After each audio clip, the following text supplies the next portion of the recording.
ज्ञानतिमिरान्धस्य ज्ञानाञ्जनशलाकया चक्षुरुन्मीलितं येन तस्मै श्रीगुरुवे नमः।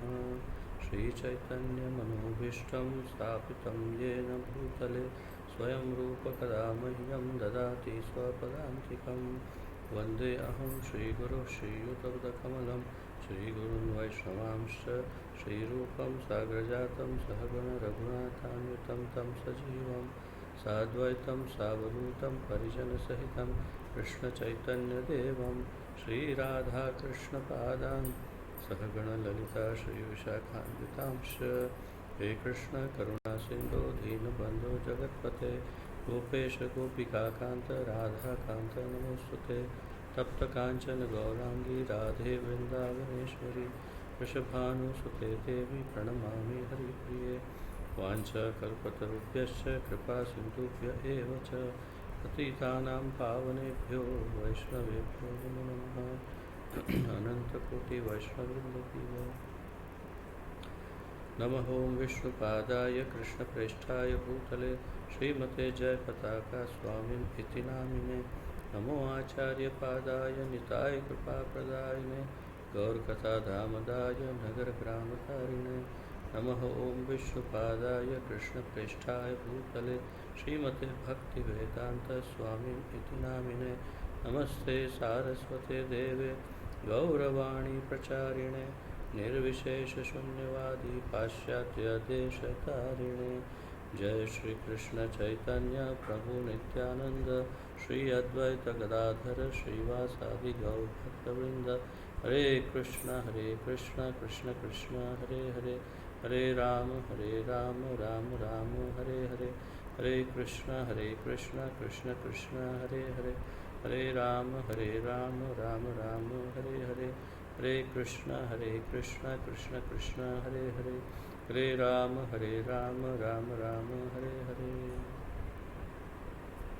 आप सबका बहुत बहुत स्वागत है हमारे इस ज्ञान यज्ञ में, जहाँ पर हम श्री भक्ति रसामृत सिंधु का रसास्वादन अमृत मंथन कर रहे हैं। और आइए हम कल जहाँ थे वहीं से आगे बढ़ते हैं। वास्तव में कल हमने 8वें अध्याय का आधा हिस्सा लगभग समाप्त किया था और शेष आधा जो है वो आज समाप्त करेंगे। आज कल हमने जो मुख्य विषय था वो था वर्जनीय अपराध। तो शास्त्रों में जो 32 नियम बताए हैं कि भगवत सेवा में जो अपराध नहीं होने चाहिए उनकी चर्चा कल की थी। और ये मुख्य रूप से ऐसे अपराध हैं जो मंदिर में प्रवेश करने पर और मंदिर के गर्भगृह के अंदर भगवान की सेवा के लिए प्रवेश करने पर, ये दोनों ही अवस्था में जो अपराध हो सकते हैं उन अपराधों का वर्णन यहाँ पर है ये 32 अपराधों में। तो इन 32 अपराधों से हमें बचना चाहिए जहाँ पर जब हम मंदिर में प्रवेश कर रहे हों या फिर गर्भगृह में। तो विशेष रूप से इन्हें पालन करना है जब हम अंदर भगवान के अर्चा विग्रह की सेवा के लिए प्रवेश कर रहे हो। अभी तो कोई भी ब्राह्मण दीक्षित नहीं है, इसलिए कोई प्रवेश नहीं कर सकता ये हमारे पूरे ग्रुप में। परंतु आगे जाकर जब आप ब्राह्मण दीक्षा आदि लें और फिर जब गर्भगृह में प्रवेश करें तो इन अपराधों को बहुत ही अच्छी तरह से स्मरण होना चाहिए और आत्मसात होने चाहिए ये अपराध। अब और भी अधिक दूसरे अपराधों की यहाँ पर सूची दी है रूप गोस्वामी जीव गोस्वामी ने। और इसमें अब जो अपराध है वे विशेष रूप से भगवान के अर्चा विग्रह श्री मूर्ति श्री विग्रह की जो अर्चना करने के लिए उनके गर्भगृह में प्रवेश करके उनकी सेवा करने के जो है उसमें विशेष ये लक्षण हमें ये अपराधों से बचना है। आइए तो पढ़ना आरंभ करते हैं जहाँ से कल हमने विराम लिया था। यह 32 अपराधों की सूची है। इनके अतिरिक्त वराह पुराण में कुछ अन्य अपराधों का उल्लेख है। तो अब वराह पुराण में जो उल्लेख है उन अपराधों के बारे में हम यहाँ चर्चा करेंगे। पहला, अंधकार में श्री विग्रह का स्पर्श न करें।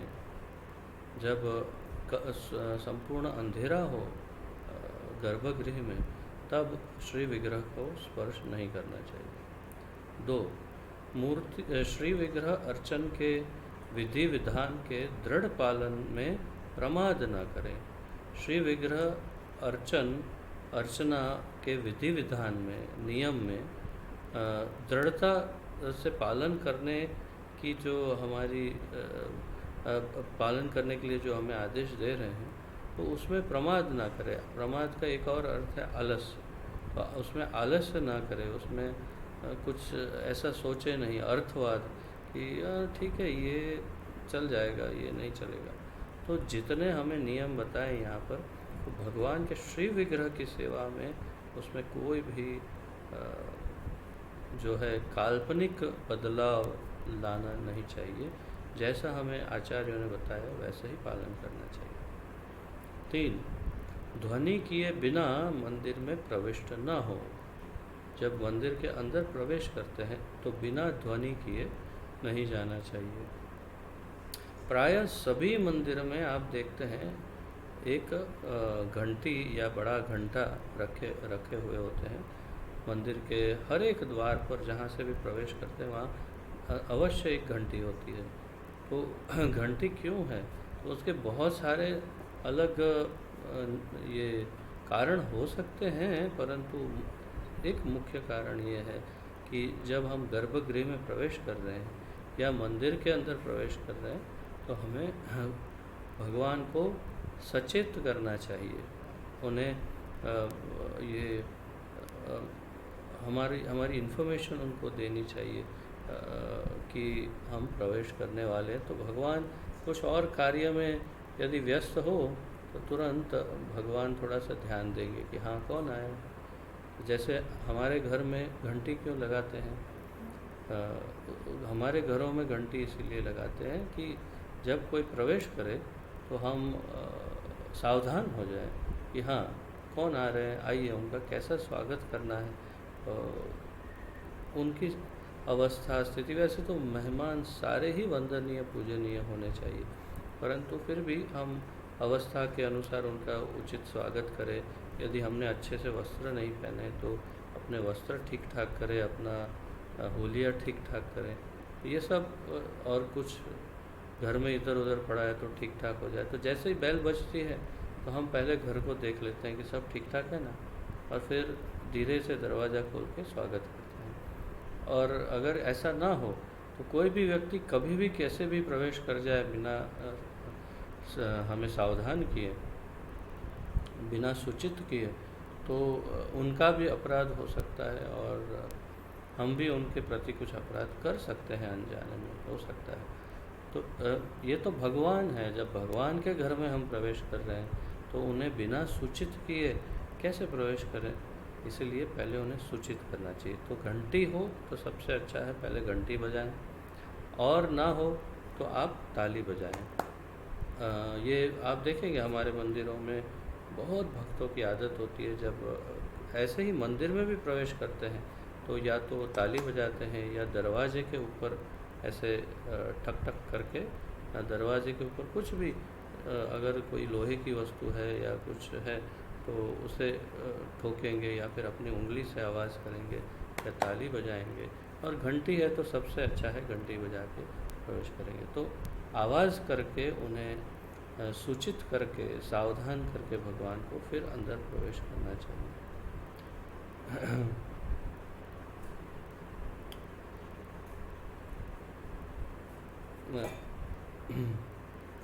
कुत्ते आदि अधम पशुओं की दृष्टि से दूषित पदार्थ भगवान को अर्पित न करें। कुत्ते या कोई भी अन्य प्राणी यहाँ तक कि मनुष्यों के भी जिनके ऊपर दृष्टि पड़ी हो, ऐसे भोग को भगवान को अर्पण नहीं करना चाहिए, ये नियम है।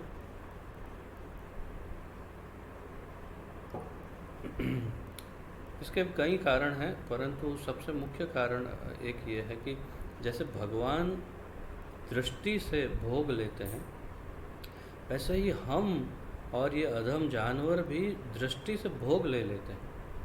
तो आपको आश्चर्य होगा, हमारे पेट में तो नहीं जाता, परंतु जी हाँ, जब भी हम देखते हैं तो इसके ऊपर हमारी कुदृष्टि पड़ती है और हम हमारी दृष्टि के द्वारा भोग करते हैं। तो दृष्टि भोग जो है ये एक बहुत बड़ा विषय हो सकता है चर्चा के लिए, परंतु क्योंकि उसमें बहुत प्रकार हैं और इसीलिए एक किसी को कहा जाता है ये कुदृष्टि है इसकी, और इसकी सुदृष्टि है। तो कुदृष्टि का अर्थ है कि दृष्टि से ही भोग कर लेते हैं, तो ये बहुत ही भयानक हो सकता है। विशेष रूप से कुत्ते जैसे अदम जानवर, उनकी दृष्टि पड़ जाए तो ये दूषित हो जाता है। तो इसीलिए हमेशा भोग को जैसे ही रसोई में से बाहर निकल रहा हो तो उसे कपड़े से अथवा किसी अन्य बर्तन से संपूर्ण रूप से ढक देना चाहिए और फिर लेकर जाना चाहिए गर्भगृह में। तो ये बहुत सावधानी रखें कि जब भी भोग जाए तो किसी की दृष्टि उस पर न पड़े। भगवान से पहले जब भगवान भोग ले लेते हैं, प्रसाद हो जाता है, उसके पश्चात सबको बांट देना है। आराधना के काल में 5, आराधना के काल में मौन भंग न करें। जब आराधना कर रहे हैं अर्थात अर्चना कर रहे हैं भगवान की, उनकी सेवा कर रहे हैं, उस समय मौन रखने का प्रयास करें और उस मौन को भंग न करें। तो कुछ भी बोले बिना करना चाहिए भगवान की सेवा और चिंतन करना चाहिए उनके बारे में। 6, पूजन करते हुए मूत्र पूरी शोत्सर्ग न करें। अर्थात कि जब अगर कोई पूजा चल रही हो, अर्चना चल रही हो ठाकुर जी की, तो बीच में से उठ के फिर आप पेशाब के लिए अथवा मल त्याग करने के लिए बीच में उठे फिर वापस आके बैठे, ऐसा कभी नहीं होना चाहिए। तो इसमें भी मल त्याग के बारे में तो आप अच्छे से जानते हैं कि अगर मल त्याग करते हैं तो संपूर्ण स्नान वस्त्रों के साथ करना अनिवार्य होता है कि मल त्याग के समय जो वस्त्र पहने हैं वो उन वस्त्रों को दोबारा कभी भी नहीं पहन सकते, किसी भी अवस्था में, सामान्य अवस्था में भी नहीं। और अब तो ये कोरोना की वजह से सावधानी हमें समझ में आ ही जाएगा शायद सबको कि इसमें सबसे बड़ा जो भय है वो है संक्रमण का, अर्थात कि इन्फेक्शन लग सकता है। जो मल त्याग के समय बैक्टीरिया या वायरस उत्पन्न होते हैं, तो संपूर्ण स्नान करना अनिवार्य है कपड़ों के साथ। और सबसे अच्छा यही है कि एक तौलिया अथवा कुछ ऐसा एक ही वस्त्र पहन करके अच्छे से अपने आप को कवर करके फिर स्नान करें, और फिर स्नान करते समय वो अपने आप धुल ही जाएगा वो वस्त्र। दूसरी एक बात इससे स्मरण मुझे होती है कि कभी भी संपूर्ण नग्न हो करके स्नान नहीं करना चाहिए, बहुत बड़ा अपराध है वरुण देवता के प्रति। तो हमेशा कोई ना कोई वस्त्र परिधान करके ही स्नान करना चाहिए। अगर हम संपूर्ण नग्न स्नान करते हैं, नदी में तो अलग बात है, समुद्र में भी नहीं, नदी में भी नहीं, परंतु घर में भी वैसे भी जल तो वरुण देवता ही है, तो संपूर्ण नग्न स्नान नहीं करना चाहिए, एक तौलिया या कुछ पहन करके स्नान करना चाहिए। और जिस कपड़ों में मल त्याग किया है उस कपड़ों सहित संपूर्ण स्नान करना चाहिए और अच्छी तरह से हाथ संपूर्ण रूप से धोएं सब तरह से। अब तो आप अच्छे से समझ गए कैसे हाथ धोना है, कोरोना ने सिखा दिया है सबको। परंतु भक्ति विनोद ठाकुर बताते हैं कि मल त्याग के बाद 17 बार हाथ को धोना चाहिए। ये तो यहाँ 20 सेकंड बता रही है गवर्नमेंट, लेकिन भक्ति विनोद ठाकुर 17 बार हाथ धोने का सूचन कर रहे हैं। कम से कम मेरे समझ से अगर आप अच्छा साबुन इस्तेमाल कर रहे हैं, जैसे मेरे ख्याल से लिक्विड सोप इस्तेमाल करेंगे तो और भी अच्छा होगा, सोप दूषित नहीं होगा। तो हम तो हमेशा लिक्विड सोप का इस्तेमाल करते हैं ताकि दूषित ना हो। और अगर नहीं हो लिक्विड सोप तो भी जो अगर अच्छा साबुन हो, जैसे डेटॉल वगैरह या कोई ऐसा कि जो कीटाणुओं को अच्छे से मार सके, तो ऐसे साबुन से कम 3 बार तो अच्छी तरह से हाथ साबुन से धोने चाहिए। और सबसे अच्छा तो जो आचार्य बता रहे हैं वही है, उन्होंने 17 बार धोने का सूचन दिया है। परंतु यहाँ तक कि मूत्र विसर्जन करने भी जा रहे हैं, यानी कि पेशाब के लिए भी जा रहे हैं, तो भी उससे हमारा शरीर अथवा वस्त्र कुछ तो भी दूषित हो सकता है। मल त्याग जैसे नहीं होता, परंतु फिर भी भगवान की अर्चा विग्रह की सेवा के दौरान बीच में से जाने के लिए इसको वर्जित किया गया है। तो या तो आप पूरी सेवा पूरी कर लीजिए और उसके बाद में आप मूत्र त्याग के लिए जाइए, और या फिर पहले ही सब करके अच्छे से स्वच्छ हो कर के फिर हाथ पैर धो के आचमन करके फिर भगवान की पूजा आरंभ कीजिए। बीच में करते हुए बीच में इन चीज़ों को नहीं करना चाहिए। 7, पुष्प का अर्पण किए बिना धूप को दिखाना, धूप न दिखाना। पुष्प को अर्पण किए बिना धूप न दिखाना, अर्थात कि कभी भी जब आप अर्चना आरंभ करते हैं, पूजा आरंभ करते हैं, आरती आरंभ करते हैं, तो सबसे पहले कुछ पुष्प भगवान को अर्पण करने चाहिए। या तो एक क्या कहते हैं, पुष्पमाला, अथवा थोड़े से पुष्प उनके चरणों में, और फिर आप आरती आरंभ कीजिए। तो आरती हमेशा आप जानते हैं धूप से आरंभ होती है, अगरबत्ती से।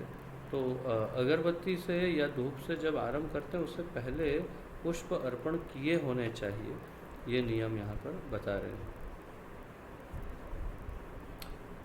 8, सुगंध रहित पुष्पों को अर्पित करना।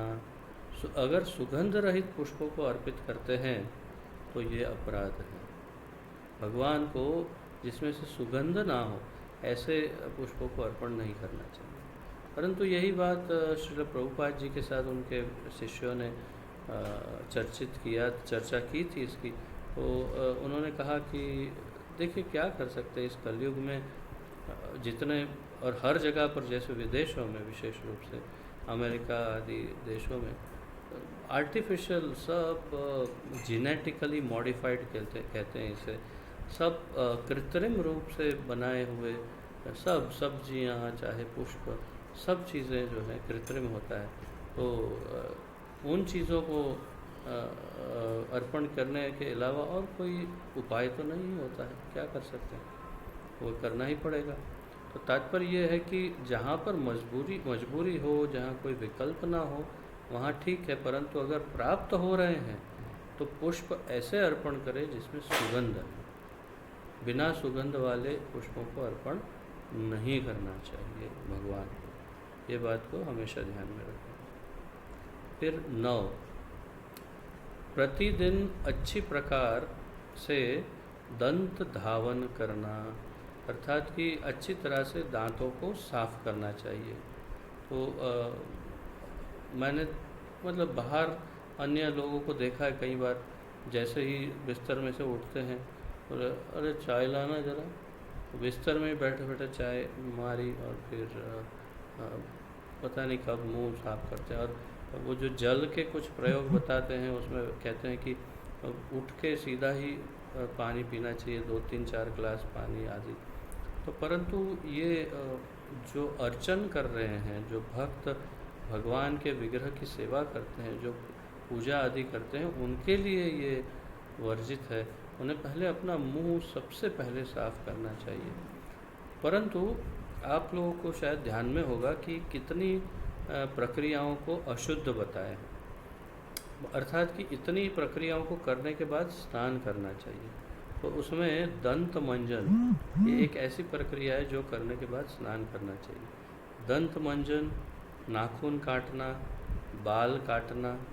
आप ध्यानपूर्वक, कुछ नए भक्तों को नहीं पता होगा, पुराने भक्तों को अच्छे से पता है, उनके साथ काफ़ी डिस्कशन किया है पहले।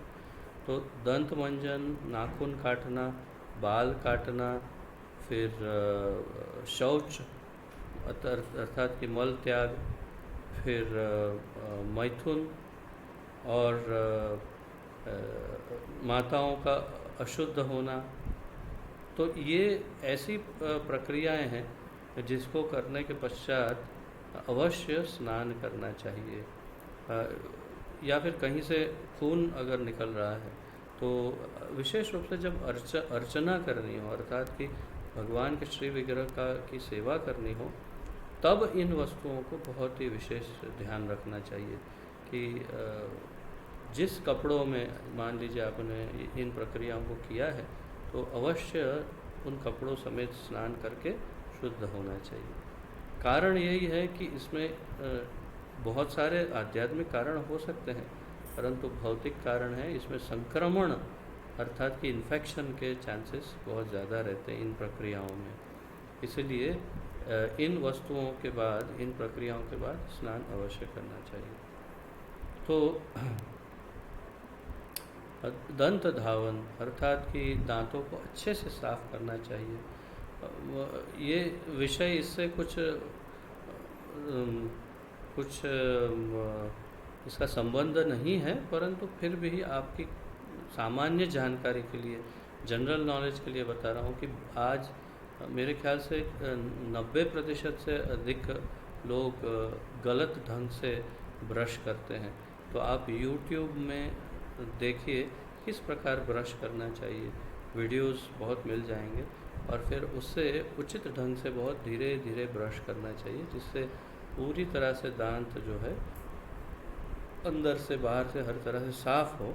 और कुछ लोगों की आदत होती है कि हम देखते हैं कि ब्रश को ऐसे पकड़ते हैं और लगता है बस अब दूसरा हाथ डालना बाकी है, और फिर ऐसे घिसते हैं, लगता है कि अभी गिरेगा दांत, या तो फिर पता नहीं उसको पॉलिशिंग कर रहे हैं या क्या कर रहे हैं। तो अर्थात दांत के ऊपर थोड़ा जुल्म कम करना चाहिए। वो सब, ये विषय इसके साथ रिलेटेड नहीं है, आप YouTube में देख सकते हैं कैसे करना है। हाँ, what is going on, she is not, tell her to कम।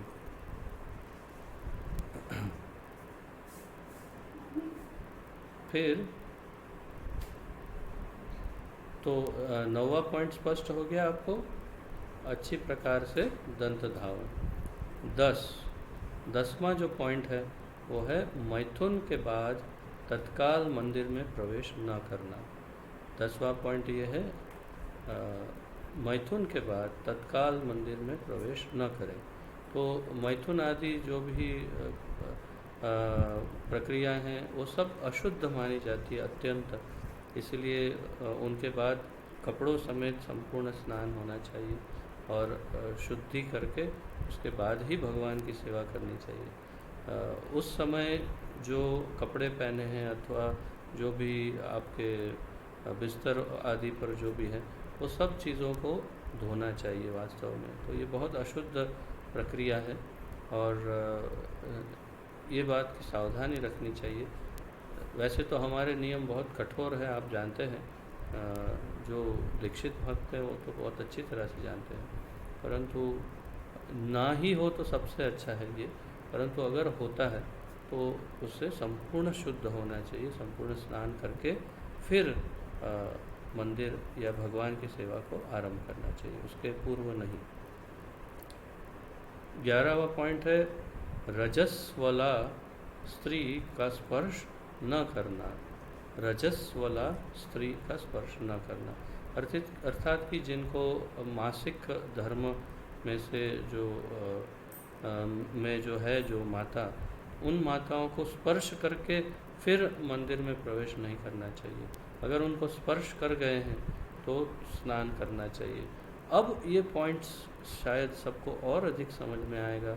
इसमें मुख्य कारण संक्रमण का ही है कि इन्फेक्शन अगर कुछ उनके, क्योंकि रक्तस्राव होता है तो खून में से हो सकता है कुछ इन्फेक्शन हो, तो वो इन्फेक्शन यदि स्पर्श करने से लगता है तो वो भगवान को और भगवान की पूरी पूजा को संपूर्ण रूप से दूषित कर सकता है। ये बहुत बड़ा अपराध है। इसलिए इसका एक और जो छिपा हुआ तात्पर्य है वो ये भी है, जो इसमें पॉइंट लिखा ही नहीं है, परंतु सामान्य बुद्धि का पॉइंट ये है कि जो माता रजस्वला है उन्हें मंदिर में प्रवेश भी नहीं करना चाहिए, और अगर कोई रजस्वला माता को स्पर्श करता है तो उन्हें भी मंदिर में बिना स्नान के नए वस्त्र पहने बिना प्रवेश नहीं करना चाहिए। 12. मृत देह का स्पर्श करके मंदिर में प्रवेश न करना। यदि किसी मृतदेह को स्पर्श कर लिया है तो भी अवश्य कपड़ों समेत संपूर्ण स्नान करके अशुद्ध होकर के ही फिर मंदिर में प्रवेश करना चाहिए।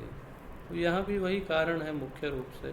तो अगर आप किसी मृतदेह को थोड़े नज़दीक से भी देख लेते हैं तो भी, यदि स्पर्श ना हो लेकिन बहुत नज़दीक से देख लिया हो, तो भी संपूर्ण स्नान करना चाहिए। यानी किसी के मरण पर आप गए हैं, स्पर्श नहीं किया पर गए हैं वहाँ, और बाकी सब लोगों के बीच होकर के वापस आ गए, तो भी जिसने स्पर्श किया उसने आपको स्पर्श किया तो भी आप दूषित हो गए, या फिर उस हवा में भी संक्रमण हो सकता है। इसलिए देखिए, अभी मैं आपको ताज़ा एक उदाहरण देता हूँ, आश्चर्य होगा आपको, परंतु लंदन में हमारे एक भक्त, बहुत वरिष्ठ भक्त, मतलब वो प्रेसिडेंट ही थे, तो उन्होंने अपना देह त्याग किया। वास्तव में उन्होंने कैंसर से देह त्याग किया था, परंतु उस समय उसी समय ये कोरोना प्रारंभ हो गया था सब जगह। तो इतने सीनियर भक्त थे और इतने महत्वपूर्ण भक्त थे, मंदिर के अध्यक्ष थे, कि उनके अंतिम यात्रा में लगभग 1000 से अधिक भक्त वहाँ लंदन में एकत्रित हुए। और फिर एक स्वाभाविक है कि सब काफ़ी नज़दीक ही खड़े रहेंगे। उसके पश्चात जब देखा गया कि लगभग उसमें से 70-80 से अधिक भक्तों को जो है कोरोना के लक्षण प्राप्त हुए, और उसमें से फिर चलता रहा, और उसमें से कुछ लोगों ने देह त्याग भी कर दिया। इतना अधिक कोरोना बढ़ गया। उन्हीं भक्तों में से जो वहाँ अंतिम यात्रा में गए थे, उनमें से उनको इन्फेक्शन लगा, और उनमें से ही कुछ भक्तों ने शरीर भी त्याग कर दिया। इतना इन्फेक्शन हो गया। तात्पर्य क्या है कि जब आप ऐसे किसी के अंतिम यात्रा में या कहीं भी ऐसी जगह जाते हैं जहाँ एक दूसरे को स्पर्श करते हैं, तो दूषित होने का चांस है। यहाँ तक कि आप मार्केट में से होकर के चल के जा रहे हैं, एक दूसरे को स्पर्श कर रहे हैं, तो भी अपवित्र हो सकते हैं। आप देखिए, राधा रमण मंदिर जो है वृंदावन में, वहाँ जब भी आप पुजारी के पास कुछ मांगते हैं तो वे कहते हैं कि आप अपना हाथ नीचे रखिए, और फिर वो ऊपर से ऐसे छोड़ते हैं, आपको छूते नहीं हैं। या तो आप कुछ पुष्प दे रहे हैं तो बोलते हैं वहाँ रख दीजिए, फिर उस पर आचमन डाल के शुद्ध करके फिर लेते हैं वो। तो ये सब नियम जो हैं वो बहुत ही आध्यात्मिक तो है ही, परंतु भौतिक भी है। इसमें कोई इन्फेक्शन, संक्रमण का डर न रहे, इसीलिए ये चीज़ों को पालन किया जाता है। एक और उदाहरण दूंगा।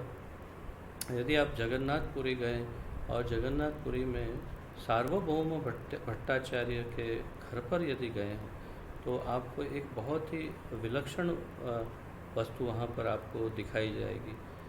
सार्वभौम भट्टाचार्य जगन्नाथपुरी के चीफ थे, हेड पंडा थे, प्रीस्ट थे, और चैतन्य महाप्रभु के अनुयायी भी थे, परंतु हेड प्रीस्ट थे और उनकी जगन्नाथ जी की सेवा रहती थी। तो मार्केट में से होकर के उनको अपने घर से, मार्केट से होकर के जगन्नाथ के जी के मंदिर में जाना पड़ता था।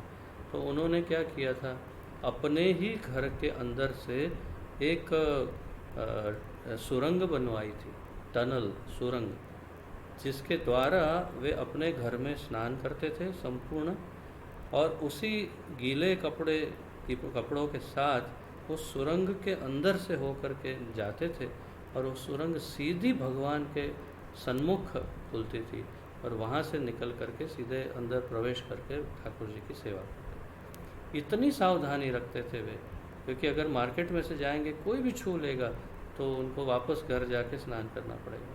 तो इसलिए तात्पर्य यह है कि इन शुद्धि की बहुत ही आवश्यकता होती है भगवान के लिए विशेष रूप से, कि भगवान तो हम सब के नाथ हैं, उनके लिए यदि हम ये सब नहीं करेंगे तो और किसके लिए करेंगे। बहुत सावधानी रखनी चाहिए।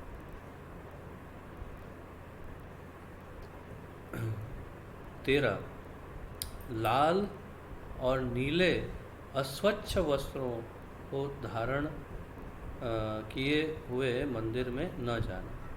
You should get up and then take the class. This pushes the table, it gets shake.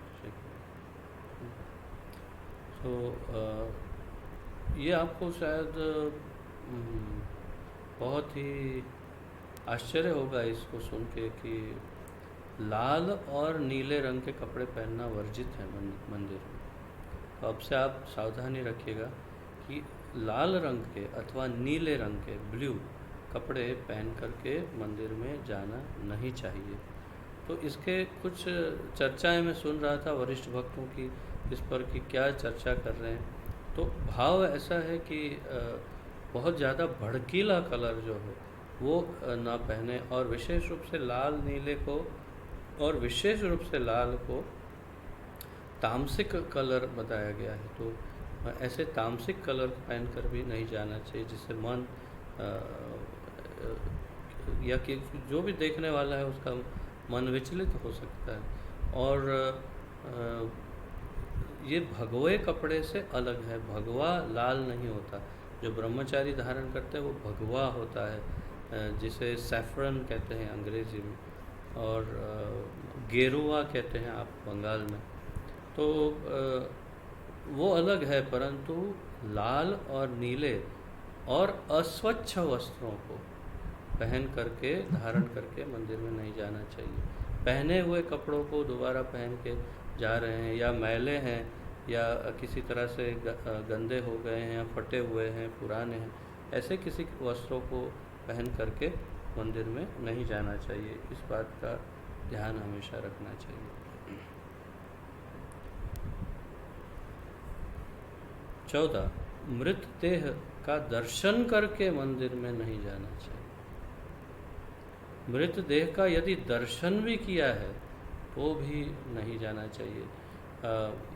मैं एक और लेक्चर सुन रहा था इसी विषय पर, तो महाराज बता रहे थे कि नियम तो यही है कि यदि आप मंदिर जा रहे हैं और रास्ते में किसी मृत देह की, किसी अन्य के मृत देह की यात्रा भी देख ली है, वो मृत देह के सामने देख लिया है, तो घर वापस जाइए, स्नान करिए, फिर मंदिर जाइए। नियम तो यही है।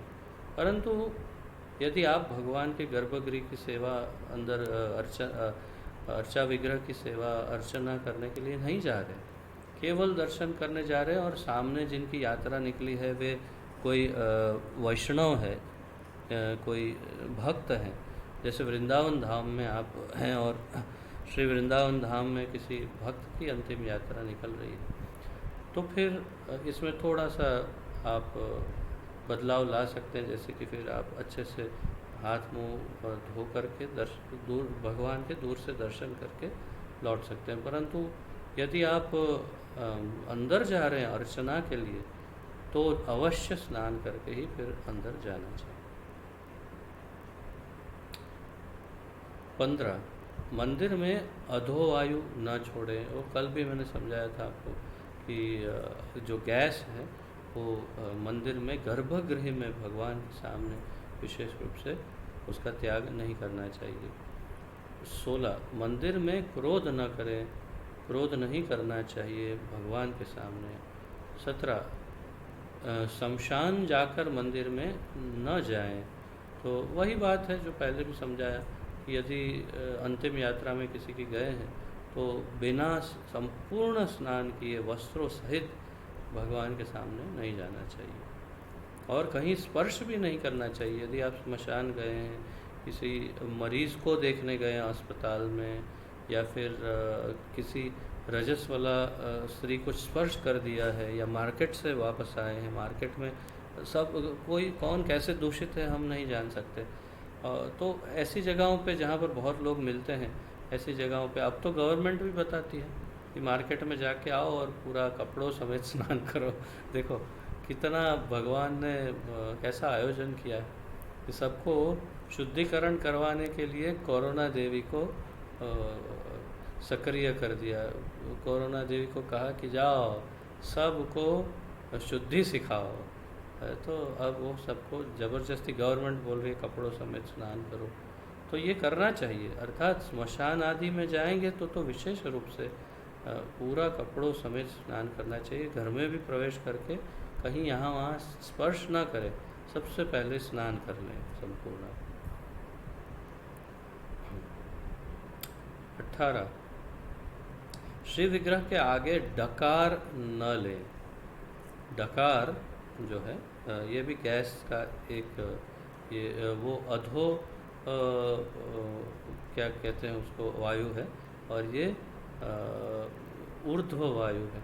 तो ये गैस जो डकार जो आप लेते हैं उसमें गुजरात में तो आप देखिए विशेष रूप से जो जो ज़्यादा पढ़े लिखे नहीं हैं, तो इसमें तो अलग अलग जैसे राग से गाते हो ऐसे ऐसे ऐसे ऐसे आवाज़ों के साथ ओई ऐसे ऐसे विचित्र आवाज़ें निकालते हैं। तो ये सब कार्य भगवान के सामने ना करें ऐसे। आपकी जो गाने की कला है गैस में, वो सब भगवान के सामने ना दिखाएं, तो ये बहुत ही भयानक माना गया है।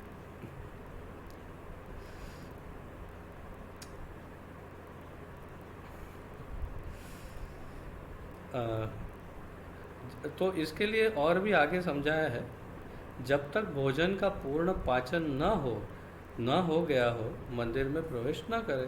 तो कई बार खाना खा के या तो प्रसाद प्राप्त करके सीधे ही अर्चना में जाएंगे, अर्चना करने के लिए भगवान। तो स्वाभाविक है बीच में एक आध बार तो डकार ये वो अधोवायु कुछ तो हो ही जा सकता है। तो इसलिए सबसे अच्छा ये है कि आपने प्रसाद लिया, पाचन हो गया, पेट थोड़ा खाली है, तब जाकर अच्छे से स्नान होके स्वच्छ होकर के ठाकुर जी की सेवा के लिए जाएं। तो फिर आपको डकार वगैरह कुछ विकार नहीं आएगा बीच में, ऐसा संभावना है। पर अगर आपको इसकी पीड़ा ही है कि बार बार डकार आती रहती है या दो वायु ऐसा कुछ, तो फिर तो अच्छा यही होगा कि भगवान के अर्चा विग्रह की सेवा ही ना करें।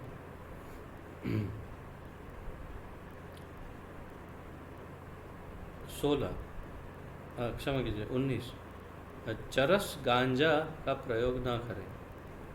ठीक है, इसमें समझाने का कोई अवकाश नहीं है क्योंकि आप समझते हैं। 20 अफीम आदि मद्य पदार्थों का सेवन न करें। वो भी एक ही बात है दोनों 19-20 कि कोई किसी प्रकार का नशा ना करे। 21 शरीर पर तेल लगाकर मंदिर में प्रवेश अथवा श्री विग्रह का स्पर्श न करें। शरीर के ऊपर तेल आदि लगा करके, सर में बाल में तेल लगाया है या शरीर में कहीं तेल मालिश किया है और फिर भगवान के सामने गए उनका स्पर्श कर रहे हैं, तो ये अपराध है। तो शरीर में तेल लगा करके भगवान की सेवा ना करें। 22 भगवान परम ईश्वर हैं ऐसा प्रतिपादन करने वाले किसी भी शास्त्र का अपमान न करें। तो अब ये थोड़ा सा विलक्षण जो अपराध वगैरह हैं उनकी चर्चा है। अब श्री विग्रह की चर्चा से थोड़ा अलग कि कोई भी ऐसे शास्त्र हैं जहाँ पर ये बताया है कि परम भगवान श्री कृष्ण है, नारायण है, विष्णु है, तो ऐसे शास्त्र जहाँ पर भगवान की व्याख्या की गई हो विष्णु तत्व की, ऐसे शास्त्रों का खंडन न करें, उनका अपमान न करें, उनको दोष युक्त न बताएं। 23 किसी विरोधी शास्त्र का प्रवर्तन न करें। अर्थात कि कोई ऐसे शास्त्रों हैं जिसमें भगवान के विपरीत कुछ बताया हो, कि किसी और अन्य देवता को बहुत बड़ा बता दिया हो, भगवान को उनके अधीन बताया, ऐसा कुछ हो, या तो भक्ति से विसंगत कोई बातें की हो जिसमें विशेष रूप से नास्तिकवाद या मायावाद, निर्विशेषवाद, ऐसा कुछ हो, ऐसे पुस्तकों का या ग्रंथों को प्रमोट ना करें, अर्थात उसका प्रचार ना करें, उसकी चर्चा ना करें। 24, श्री विग्रह के आगे पान न चबाएं। पान वैसे भी न चबाएं क्योंकि हम भक्तों के लिए पान चबाना वर्जित है, सुपारी, पान ये हमारे लिए वर्जित है, तो पान न चबाएं। ठीक है, और भगवान के आगे तो बिल्कुल नहीं। 25, अशुद्ध पात्र में रखे पुष्प को न चढ़ाएं। तो पुष्प कहाँ रखे गए हैं वो बहुत महत्वपूर्ण है, इसलिए अशुद्ध पात्र में रखे हुए पुष्प हो भगवान को नहीं अर्पण कर सकते। 26, आसन के बिना भूमि पर बैठकर भगवत अर्चन न करें। तो बिना आसन रखे सीधा ही जमीन पर बैठ के भगवान की सेवा न करें। तो आसन हमेशा रखना चाहिए, उस पर बैठना चाहिए और फिर भगवान की अर्चना करनी चाहिए। ये बड़ा महत्वपूर्ण नियम है। आसन कैसा हो? कुशा का आसन हो, कुशा घास का, तो सर्वोत्तम है। अगर कुशा का नहीं हो तो किसी अन्य सूखे घास का आसन हो तो भी चल जाएगा। वो भी ना हो तो फिर आप ऊन का, वुलन, जो सर्दियों में पहनते हैं ऊनी कपड़े, तो ऊन का या वूल का जो आसन हो या कोई कपड़ा हो उस पर बैठ के, या फिर ऐसा किसी वस्तु की जिससे कॉटन ना हो, ऐसे किसी आसन पर बैठे तो ज़्यादा अच्छा है। पहले, बहुत पहले के समय में चर्म का उपयोग करते थे, व्याघ्र चर्म अथवा हिरण का चर्म, परंतु ये बहुत प्राचीन काल की बात है जहाँ पर बहुत ही उनका वध नहीं होता था, उनकी विधिवत शास्त्रोक्त यदि उनकी मुक्ति हो उस प्राणी की, उसके बाद उसका चर्म उपयोग में लिया जाता था। जो भी है, परंतु अब वो वर्जित है। गवर्नमेंट ने इसको एक जुर्म बताया है, तो आप इसके बारे में सोचे भी नहीं। हाँ, जैसे मैंने बताया, कुशा घास या ऊन के उसमें बैठे तो ज़्यादा अच्छा है, या फिर कोई भी ऐसा एक्रेलिक, पॉलिएस्टर, ऐसा कोई मटेरियल कि जिसको कहते हैं कि जिससे मतलब कॉटन ना हो, ऐसा आसन। 27, स्नान पूरा करने से पूर्व श्री विग्रह का स्पर्श न करें।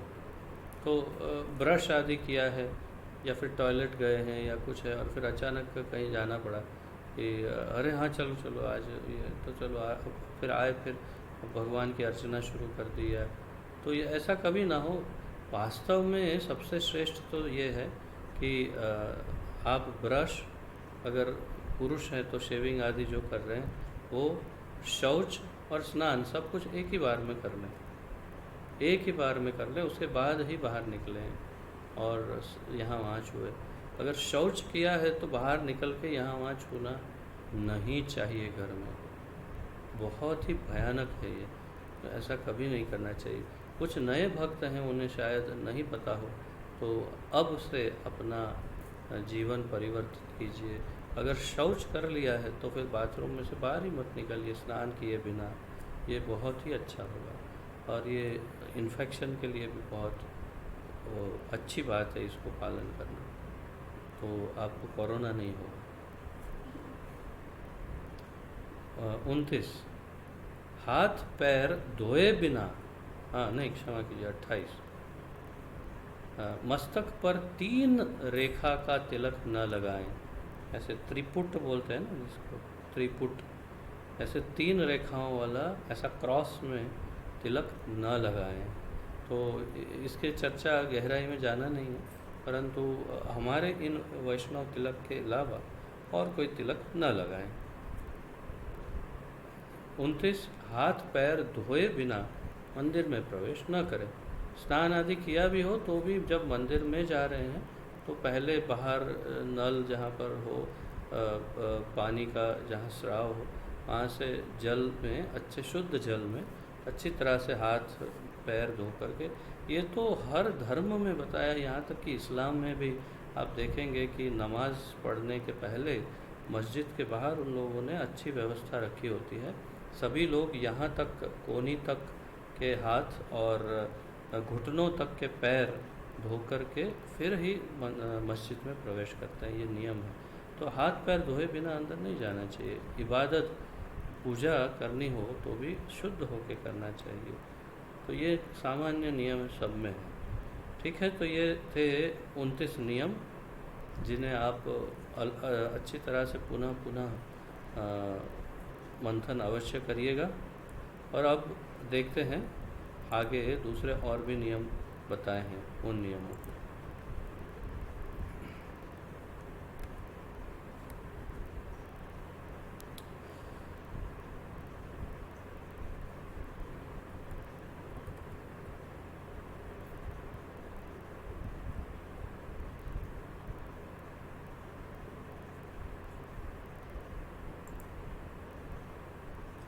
अन्य नियम इस प्रकार हैं। वैष्णव द्वारा बनाए भोजन का, हाँ क्षमा कीजिए, अवैष्णव द्वारा बनाए भोजन या भोग का अर्पण न करें। जो अवैष्णव बहुत ही विशिष्ट शब्द है। अवैष्णव शब्द का अर्थ समझना जरूरी है। अवैष्णव का स्पष्ट अर्थ है अभक्त। जो अच्छे भावपूर्वक, मतलब आप ये अगर कंठी नहीं है, तिलक नहीं है, जप नहीं कर रहे हैं, इस्कॉन में नहीं है, तो अवैष्णव है ये नहीं कह सकते हैं। जो विशेष रूप से जो भगवान में मानते ही नहीं है, भगवान के द्वेषी है, जो नीति नियमों में नहीं मानते, जो वैष्णव का संग करने में जिनको अच्छा नहीं लगता, या दोष देखते हैं, गाली देते हैं वैष्णव को अथवा भगवान को, तो ये सब अवैष्णव है। तो अवैष्णवों के द्वारा बनाया हुआ जो भोग अथवा भोजन है उसे कभी भगवान को अर्पण नहीं करना चाहिए। भगवान उससे कभी खुश नहीं हो सकते, बल्कि नाराज़ हो जाएंगे। तो ये बात बहुत ध्यान में रखिए। इसीलिए सबसे श्रेष्ठ यही है कि बाहर से कुछ न लाया जाए। अगर बाहर का कुछ भी सामान लाते हैं तो कुछ बता नहीं सकते कि किसने पकाया है, क्या है। फैक्ट्री मेड वस्तुएं हैं तो वो आप आपातकालीन स्थिति में इस्तेमाल कर सकते हैं। जैसे कि बिस्किट आदि है, तो ये रामदेव बाबा के, वो पतंजलि के बिस्किट आदि हैं, तो हम शुद्धता का भी एक अनुमान लगा सकते हैं कि शुद्ध होगा। और फैक्ट्री में बना हुआ है, किसी का हाथ स्पर्श नहीं किया उसमें, तो फिर क्योंकि हम ऐसे आधुनिक जीवन में रहते हैं जहाँ पर ये सब कुछ कॉम्प्रोमाइज़ हमें करना पड़ सकता है, तो वो सब ठीक है। वास्तव में नहीं ठीक है, परंतु फिर भी ठीक है। लेकिन अगर आप किसी होटल में जाके खाना खा रहे हैं या किसी ठेले पे, लारी पे, गल्ला ऐसे सब, तो ये तो सर्वथा अनुचित है। भक्तों को ऐसे नहीं करना चाहिए। उन चीज़ों को ला करके अब बोले कि हाँ वो वहाँ से दाल वड़ा ले आओ और फिर भगवान को भोग लगाओ, नहीं, दाल वड़ा करना है तो घर में बनाओ।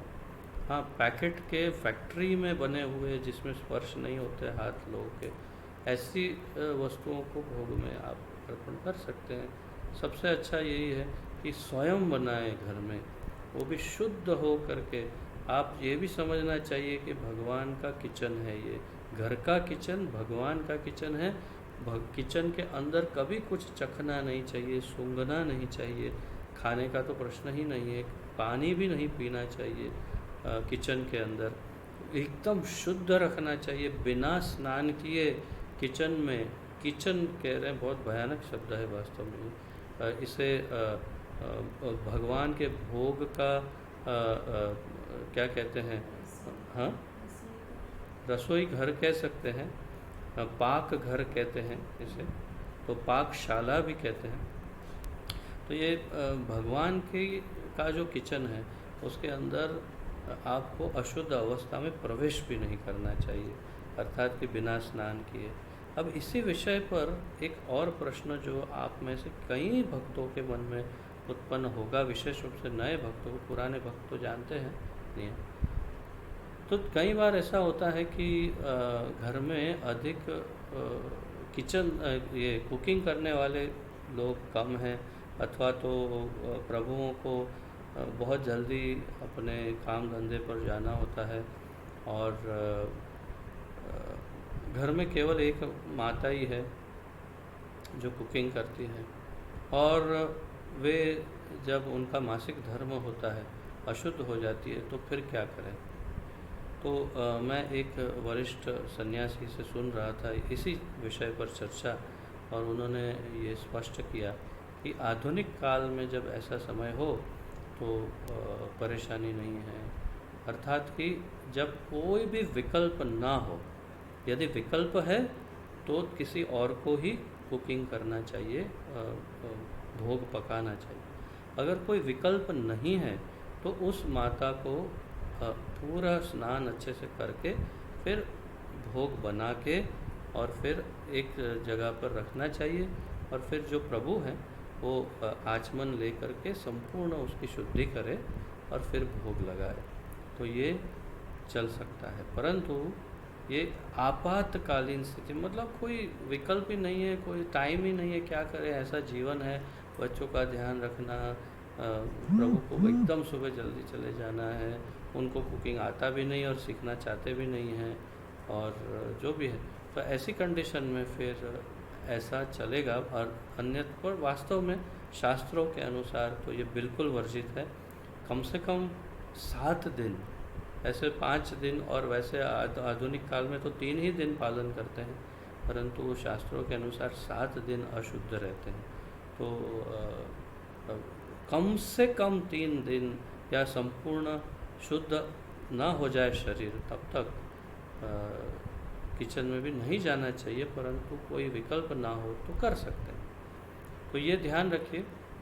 परंतु सामान्य अवस्था में भी सुबह उठ के मुंह में ब्रश डाला, ब्रश करते करते करते किचन में पहुंच गए, चाय रख रहे, दूध रख रहे, तो ये धंधा बंद करना चाहिए। ये सब बिल्कुल भयानक वस्तु है, ऐसा कभी नहीं करना चाहिए। स्नान आदि होके तिलक लगाइए, शुद्ध होइए, और भगवान के इस पाकशाला में, रसोई घर में ऊपर प्रवेश करिए। वहाँ राधा रानी का अच्छा सुंदर चित्र रखिए, राधा रानी को प्रार्थना करिए कि राधा रानी ठाकुर जी के लिए बनाना है, आइए आप सहायता करिए, अथवा तो आप ही बनाइए, मेरी सहायता लीजिए। इस प्रकार इस मनोभाव से किचन में प्रवेश करना चाहिए। तो हाँ, तो जहाँ तक प्रसाद का प्रश्न है, यदि आप बाहर गाँव जा रहे हैं, यदि कोई ऐसा कोई विकल्प ही नहीं है, तो फिर किसी ऐसे रेस्टोरेंट में जाइए जहाँ पर संपूर्ण शाकाहारी हो। सबसे अच्छा तो यही होगा यदि किसी वैष्णव भोजनालय में जाए, नहीं मिला तो स्वामीनारायण या ऐसे किसी भोजनालय में, वो भी नहीं मिला तो फिर जैन में चले जाइए। ऐसे जैन तो आप जानते हैं कि वे नास्तिक है, परंतु फिर भी शुद्धि के दृष्टिकोण से तो प्याज लहसुन तो नहीं होगा वहाँ पर। और फिर भी अगर कोई विकल्प ना हो तो कम से कम शाकाहारी भोजनालय में जा कर के कुछ लेकर के मन से ठाकुर जी को अर्पण कर देना चाहिए। तो वो भी अर्पण तो करना ही चाहिए, लेकिन मन से। तो इस प्रकार, और आप जानते हैं कैसे अर्पण करते हैं, बोलना चाहिए ओम श्री विष्णु श्री विष्णु श्री विष्णु श्री कृष्णार्पणमस्तु, श्री कृष्णार्पणम। पहले 3 बार श्री विष्णु बोलिए, फिर श्री कृष्णार्पणमस्तु या श्री कृष्णार्पणम बोलिए, और फिर आरंभ कीजिए, मज़े लीजिए। अगर कोई विकल्प ही नहीं है तो क्या करें, परंतु जहाँ तक विकल्प हो घर में ही बनाएं। और अब तो सबको कोरोना का डर है, इसलिए नहीं बाहर खाएंगे।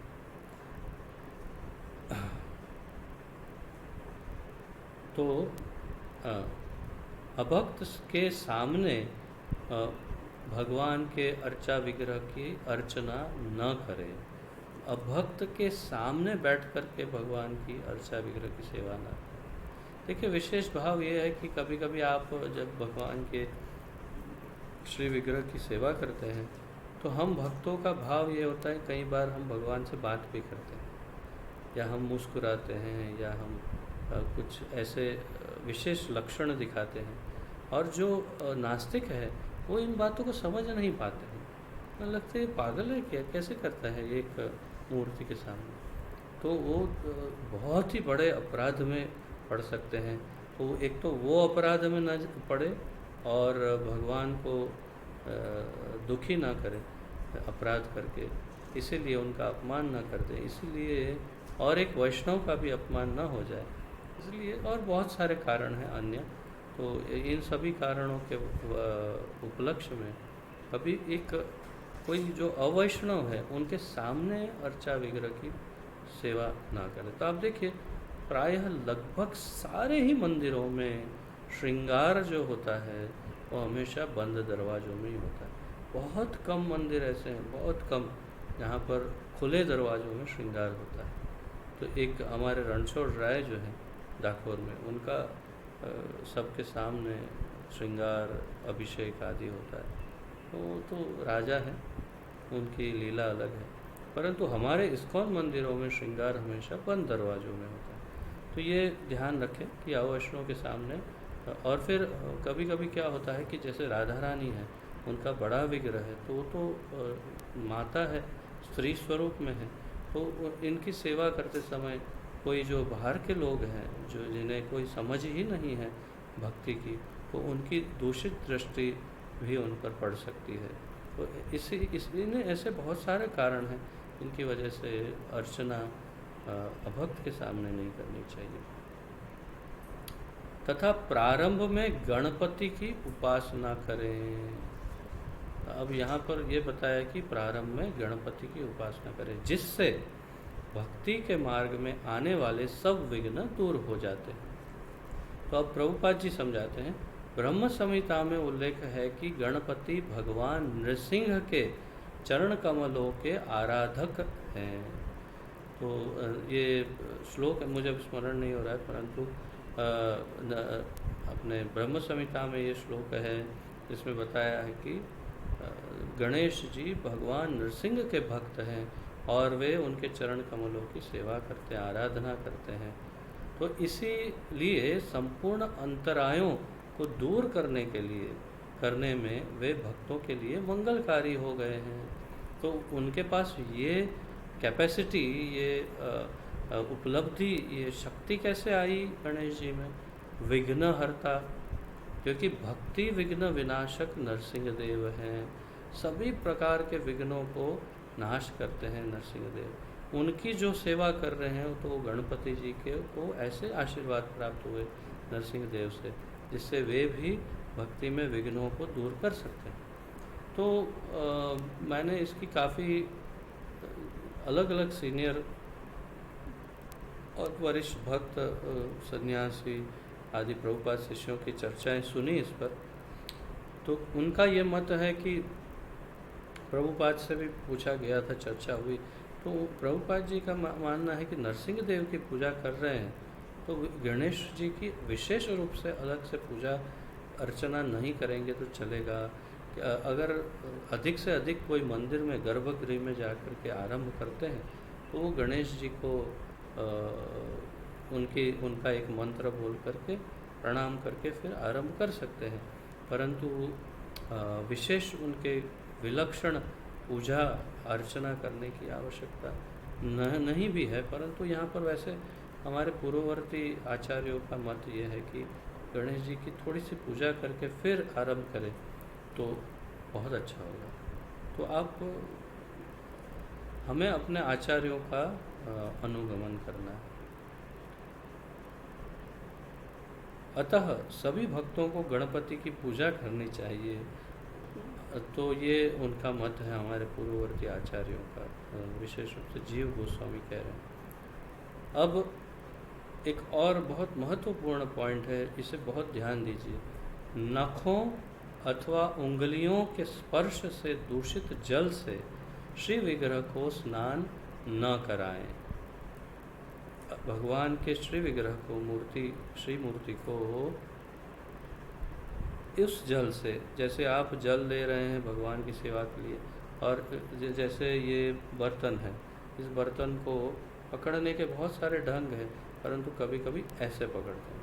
अगर ऐसे पकड़ लिया तो आपके जो नाखून हैं वो, या आपकी उंगलियां इसमें जो जल है उसे स्पर्श कर सकती है। यदि आपकी उंगलियां या नाखून ने जल को स्पर्श कर लिया है तो वो जल दूषित हो गया, उससे आप भगवान के श्री विग्रह की सेवा नहीं कर सकते। और वो आप यानी आप किसी को जल दे भी रहे हैं तो भी कभी ग्लास आदि ऐसे नहीं पकड़ना चाहिए। इस बात को हमेशा एक शिष्टाचार के रूप में सीखिए, हमेशा इस प्रकार पकड़ कर अर्पण करना चाहिए ग्लास आदि। तो जल को कभी दूषित ना करें, ऐसे भी ना पकड़े जहाँ से वो मुंह लगाने वाले हैं, तो वहाँ भी वो अपना मुंह लगाएंगे तो भी दूषित हो जाएगा, इसलिए ऐसे पकड़ के देना चाहिए। और ऐसे तो कभी ना पकड़ें, और विशेष रूप से भगवान का जो जल होता है उसे ऐसे नहीं पकड़ना चाहिए। मैं थोड़ा पी लेता हूँ।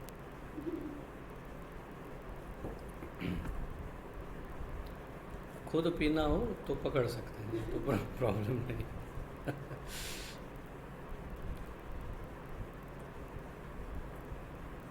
ठीक है, तो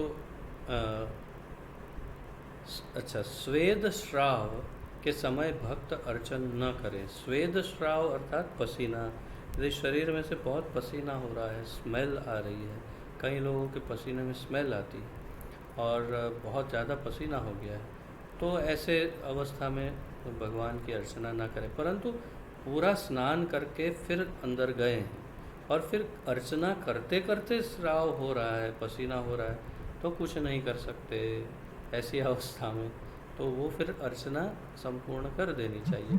परंतु पहले ही पसीना हो गया है, ऐसी अवस्था में मंदिर में नहीं जाना चाहिए। ऐसे अन्य अनेक निषेध हैं, जैसे श्री विग्रह को अर्पित पुष्पों का चरणों द्वारा उल्लंघन अथवा मर्दन न करे। जैसे भगवान को चढ़ाए हुए पुष्प हैं, मंदिरों में बहुत पुष्प बांटते रहते हैं, हार पहनाते हैं, तो उसमें से पुष्प नीचे गिरते हैं, उसको क्रॉस ना करें, उसके ऊपर से क्रॉस भी नहीं करना चाहिए। आप सोचेंगे उसमें पैर नहीं रखना, जंप कर लेते हैं, जंप भी नहीं करना चाहिए, उसको क्रॉस, उसको उल्लंघन नहीं करना चाहिए।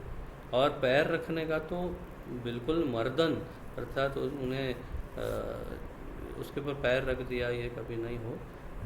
सबसे अच्छा होगा आप अपने हाथों से पुष्पों को ले लें, या फिर अलग दिशा से चले जाए, किसी और को कहें जो सफाई वाले हों कि उन्हें ये साफ़ कर दें, अथवा अपने हाथों से उठा लें पुष्पों को। आप मंदिर में विशेष रूप से इस्कॉन मंदिर में देखेंगे कि आपको ऐसे कई भक्त, विशेष रूप से कुछ माताएं ऐसी दिखेगी जो हमेशा आपको दिखेगा कि वो कहीं नीचे पुष्प पड़े हैं तो उनको उठाने के लिए हमेशा इधर उधर चलती रहती है, जहाँ भी पुष्प दिखते हैं उठाती रहती है। ये बहुत अच्छा गुण है, ऐसे ही होना चाहिए। जबकि इससे विपरीत हम डाकोर में देखते हैं, रणछोड़ राय के मंदिर में, कि वहाँ पूरे मंदिर के प्रांगण में तुलसी पड़ी रहती है, क्योंकि तुलसी वहाँ बहुत चढ़ती है, तो जहाँ जहाँ देखो सब जगह तुलसी पड़ी रहती है, और बहुत लोग उसके ऊपर से होकर के चल के भी जाते हैं। भगवान की लीला हो सकती है, परंतु हम भक्तों के लिए बहुत ही विचलित करने वाली वस्तु है। जहाँ पुष्प की बात है, पुष्प से तुलसी का तो क्या कितना करोड़ों गुना महत्व है, ऐसा ना हो, एक विशेष ध्यान रखें। भगवान नाम की शपथ न खाएं, अर्थात कि कोई कहे बस भगवान की कसम खाता हूँ, मैं ठाकुर जी की कसम खा के कहता हूँ, ऐसा कभी ना करें। ठाकुर जी तुरंत डर जाएंगे, जैसे ही आप कहें अरे मेरे को क्यों, तू मालूम है तू झूठी बोल रहा है, या तो ये सच होने वाला ही नहीं, तो क्यों मेरी कसम खाता है। अपनी खाना खानी है तो अपनी खुद की खा। तो अगर कसम है, हाँ बच्चे गॉड प्रॉमिस बोलते हैं, तो गॉड प्रॉमिस मत बोलिए, प्रॉमिस किसी की मत करिए, सत्य बोलिए, परंतु भगवान की कसम नहीं खानी चाहिए। इति आदि ऐसे बहुत सारे नियम करके प्रभुपाद ने समाप्त किया। तो भक्ति योग के साधन में इन सब अपराधों से सावधानी पूर्वक बचना चाहिए।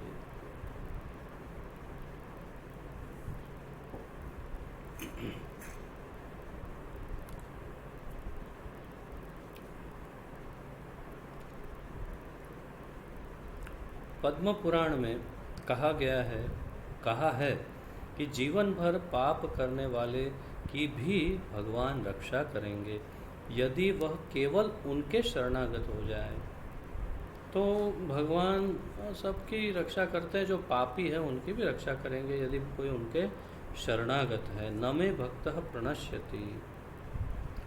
तो ये बहुत महत्वपूर्ण बात है, इसे ध्यान रखिए कि भगवान के शरणागत होना ये सबसे महत्वपूर्ण है। तो अस्तु सिद्ध होता है कि भगवान का शरणागत मनुष्य सब पापों से मुक्त हो जाता है।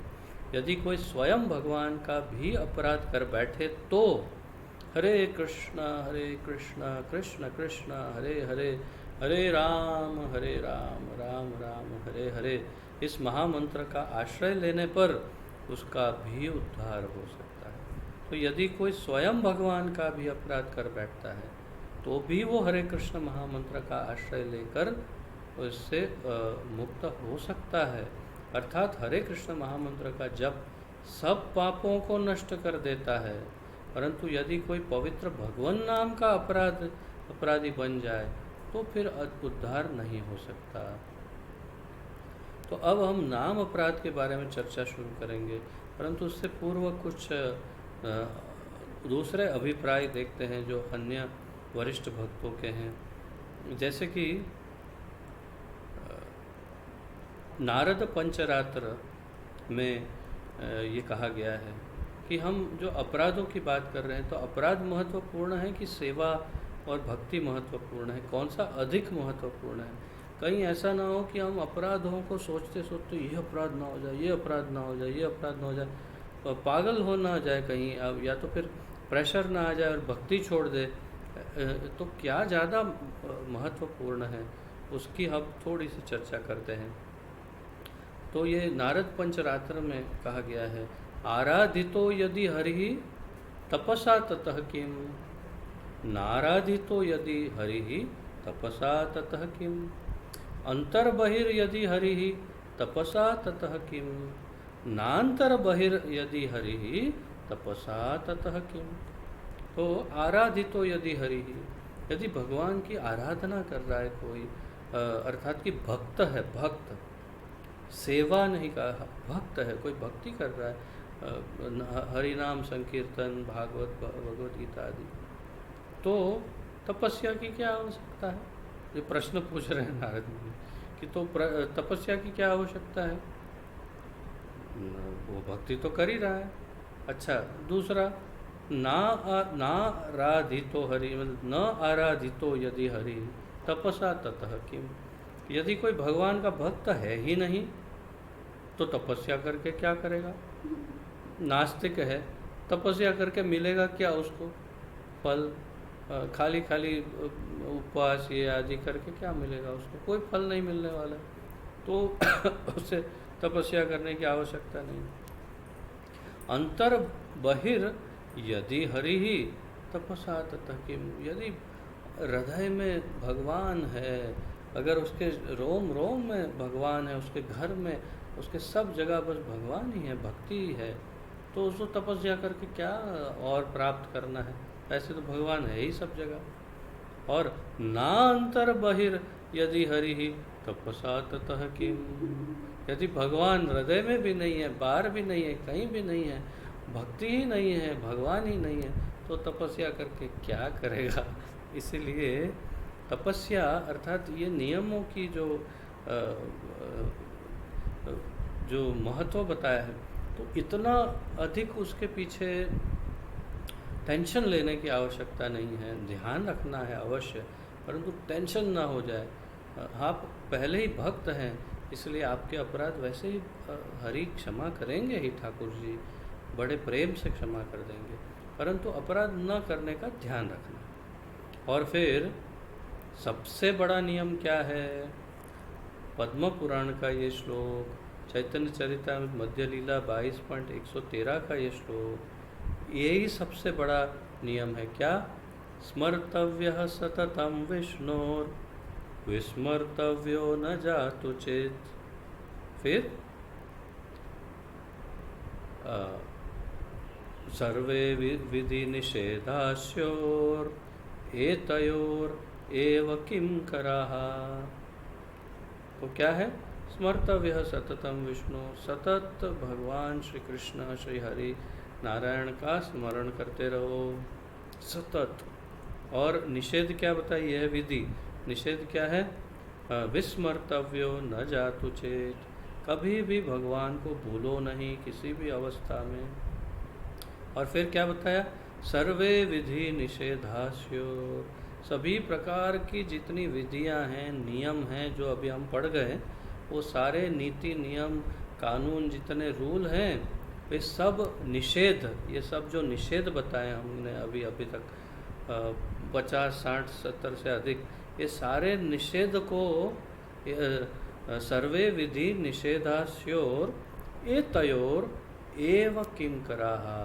तो ये सारे नीति नियम, ये दो नियम के दास हैं। अर्थात सबसे महत्वपूर्ण नियम है, कभी कृष्ण को भूलो नहीं और हमेशा कृष्ण को याद करो और कभी कृष्ण को भूलो नहीं। तो हमारे लिए इन नियमों की जानकारी महत्वपूर्ण तो है, परंतु इतना टेंशन मत लीजिए कि ये मूल जो नियम है ये दो, वो भूल जाए। सतत कृष्ण से प्रेम से संबंध रखिए और प्रेम से सेवा करिए। यदि कोई नियम इधर उधर हो जाए तो मैं अपने निजी अनुभव से बता सकता हूँ, मैं कभी किसी के सामने ये उजागर भी नहीं कर सकता कि हमने किस तरह से ट्रायल किया हुआ है, परंतु अज्ञानतावश या कैसे भी हमसे कुछ ऐसे वस्तु हुए हैं, लेकिन कभी कोई भी दुष्परिणाम नहीं हुआ, सदैव शुभ परिणाम ही हुआ है। ये प्रमाण है कि यदि किसी कारणवश कोई गलती हो जाती है, नियमों में उल्लंघन हो जाता है, तो भी भगवान सब कुछ क्षमा करके प्रेम से अपने भक्त का प्रेम ही स्वीकार करते हैं। भावग्राही जनार्दन, भगवान प्रेमग्राही है, भावग्राही है। तो इसलिए बहुत ज़्यादा टेंशन नहीं लेना, परंतु अवश्य सावधान रहना ये सारे नियमों के लिए। तो इस बात को हमेशा याद रखिएगा।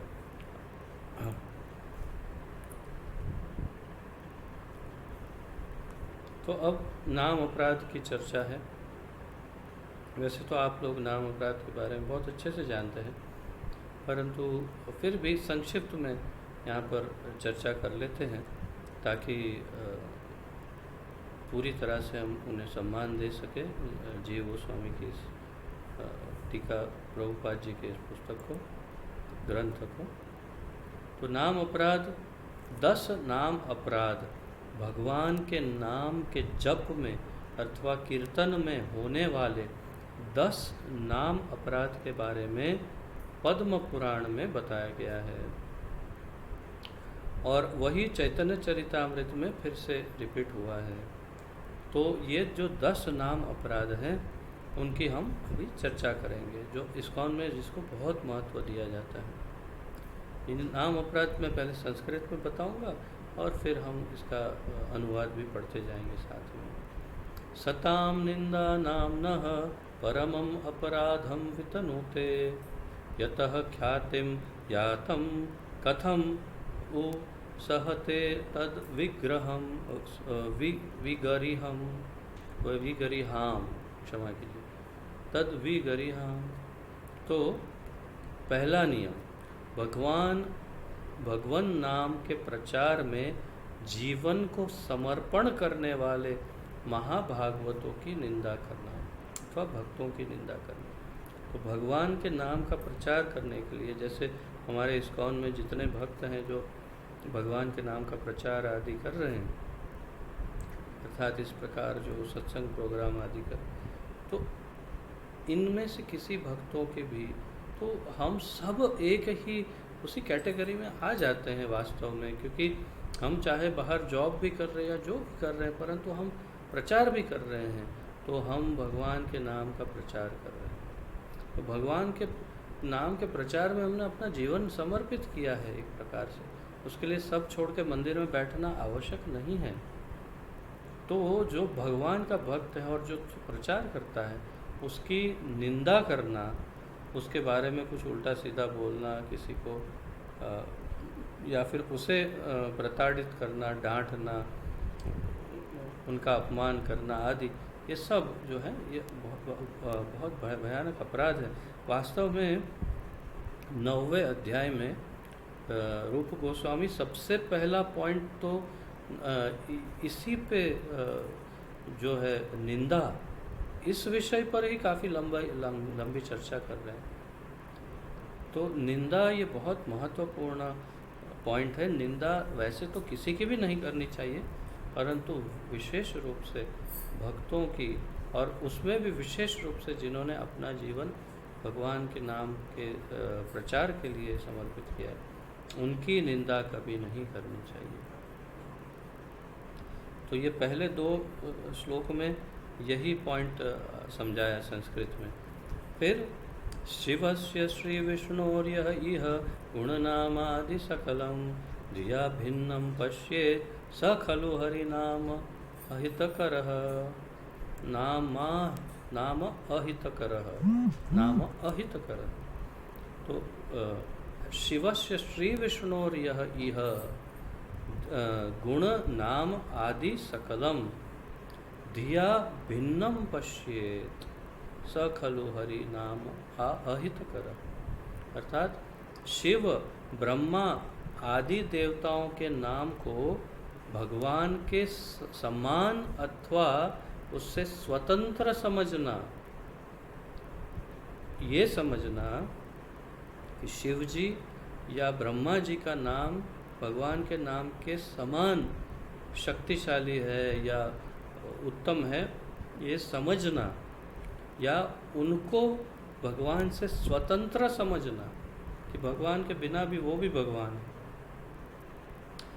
ये दूसरा नाम अपराध है।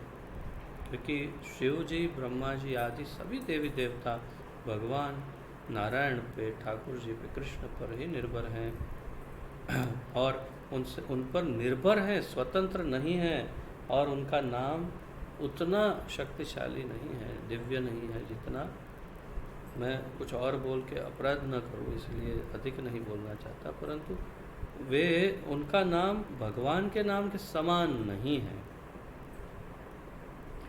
और समझा रहे हैं प्रभुपाद जी, कभी कभी अनिश्वरवादी लोग यह मान बैठते हैं कि कोई भी देवता भगवान विष्णु के समान हो सकता है, परंतु यथार्थ भक्त जानते हैं कि बड़े से बड़ा देवता भी भगवान विष्णु के समान अथवा उनसे स्वतंत्र नहीं हो सकता।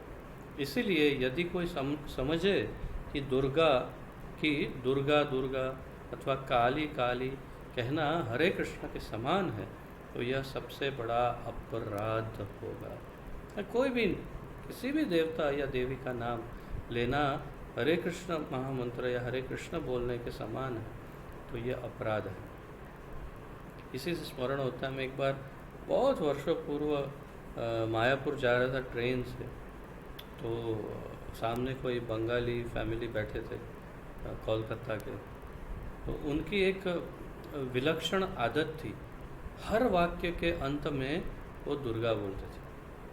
और पहले तो मुझे समझ में नहीं आ रहा था ये बोल क्या रहे हैं, फिर बहुत ध्यान लगाया तो मुझे लगा कि शायद दुर्गा बोल रहे हैं, क्योंकि बहुत जल्दी बोलते थे, आदत हो गई है बोलने की। तो कुछ भी वाक्य बोलेंगे फिर बोलेंगे दुर्गा दुर्गा, कुछ भी बोलेंगे फिर बोलेंगे दुर्गा दुर्गा, कुछ बोलेंगे दुर्गा दुर्गा, बोले क्या दुर्गा दुर्गा कर रहे हैं। फिर ध्यान दिया तो समझ में आया कि दुर्गा दुर्गा, हर बात में दुर्गा दुर्गा दुर्गा दुर्गा कर रहे थे।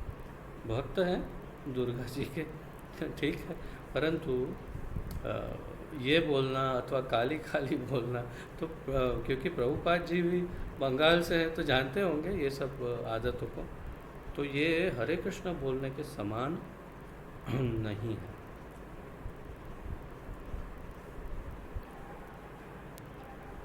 और ये सबसे बड़ा अपराध होगा, प्रभुपाद जी बोल रहे हैं कि ऐसा समझना, तो ऐसा नहीं समझना चाहिए। 3,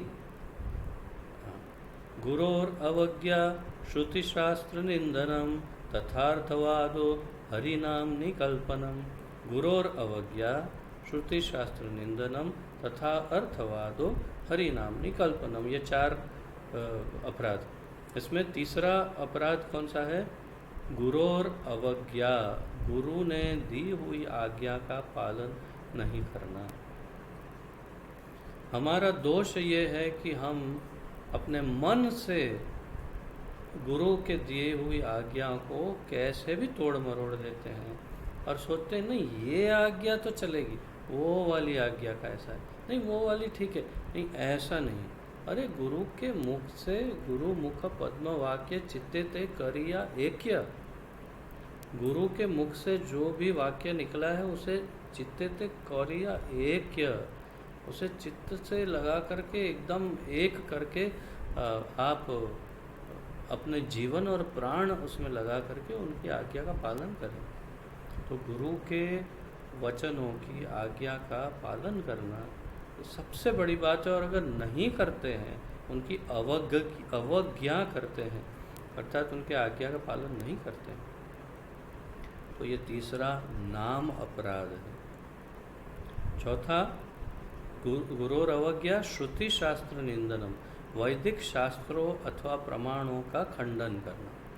वैदिक शास्त्र अथवा वैदिक शास्त्रों के जो प्रमाण हैं उनका खंडन कर देना, क्योंकि धर्म्यम तो साक्षात भगवत प्रणीत, तो भगवान ने स्वयं ही शास्त्रों की रचना की है।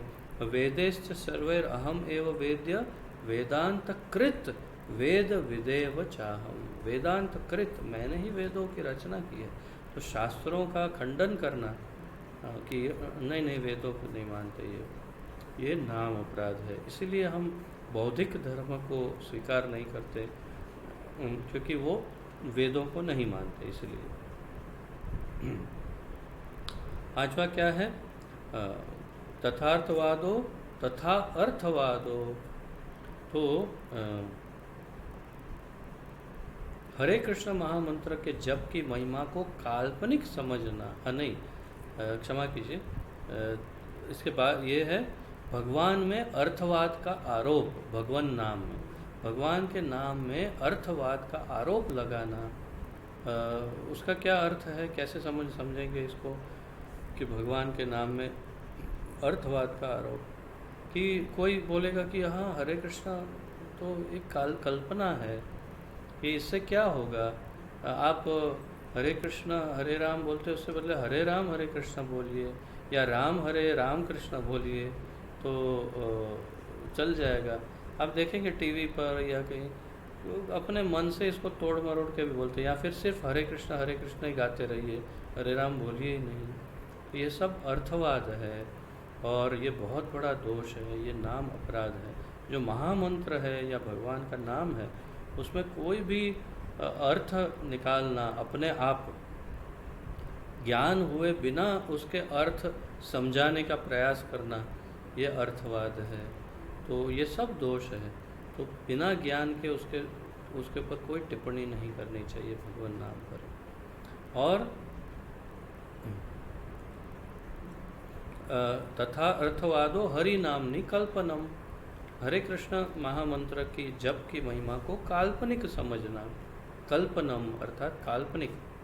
तो महामंत्र की महिमा जो है, भगवान के नाम की जो महिमा है उसे काल्पनिक समझना, ये भी एक अपराध है। कल्पना नहीं है, ये शास्त्रों में बताया हुआ है महामंत्र।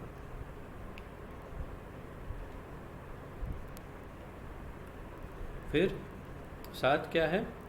नामनो बलाद् यस्य हि पाप बुद्धिर न विद्यते तस्य यमैर्हि शुद्धिः।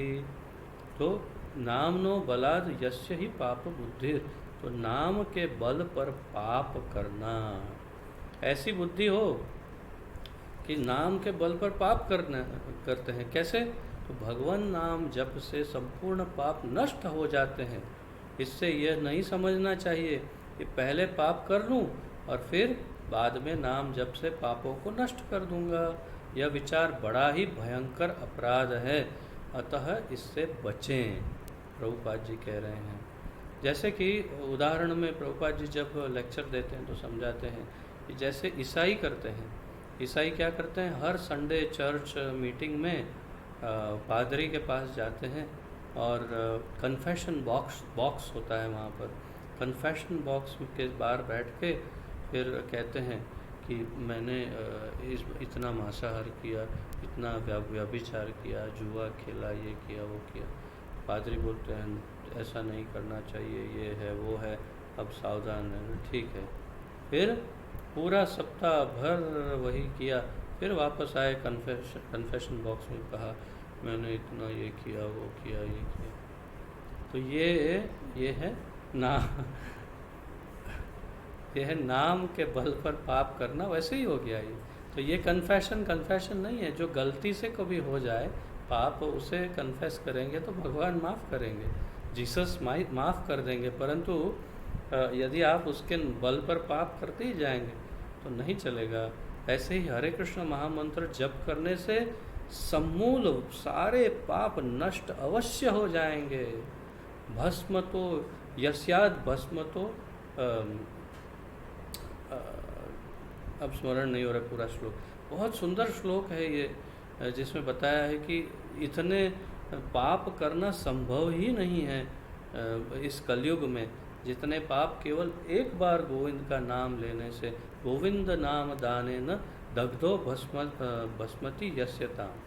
तो भगवान गोविंद का एक बार नाम लेने से इतने पाप भस्म हो जाए कि इतने पाप आप कर ही नहीं सकते। इतना शक्तिशाली है गोविंद का नाम, अर्थात ये हरे कृष्ण महामंत्र या भगवान और कृष्ण का नाम। तो उसका गैर फायदा उठाना, गैर लाभ जिसे कहते हैं कि हाँ पाप कर लेते हैं फिर जप कर लेंगे, हाँ थोड़ा आज एक कुछ भी खा लेते हैं फिर जप कर लेंगे, तो ये नहीं चलेगा। ये 7वां नाम अपराध है। नामनो बलाद यस्य ही पाप बुद्धि, नाम के बल पे पाप करना, तो ध्यान में रखिएगा कभी ना हो। और 8 क्या है? हरे कृष्ण जप को वैदिक कर्म कांड में वर्णित पुण्य कर्मों के समान समझना। धर्म व्रत त्याग हुतादि सर्व शुभ क्रिया साम्यम अपि प्रमादः।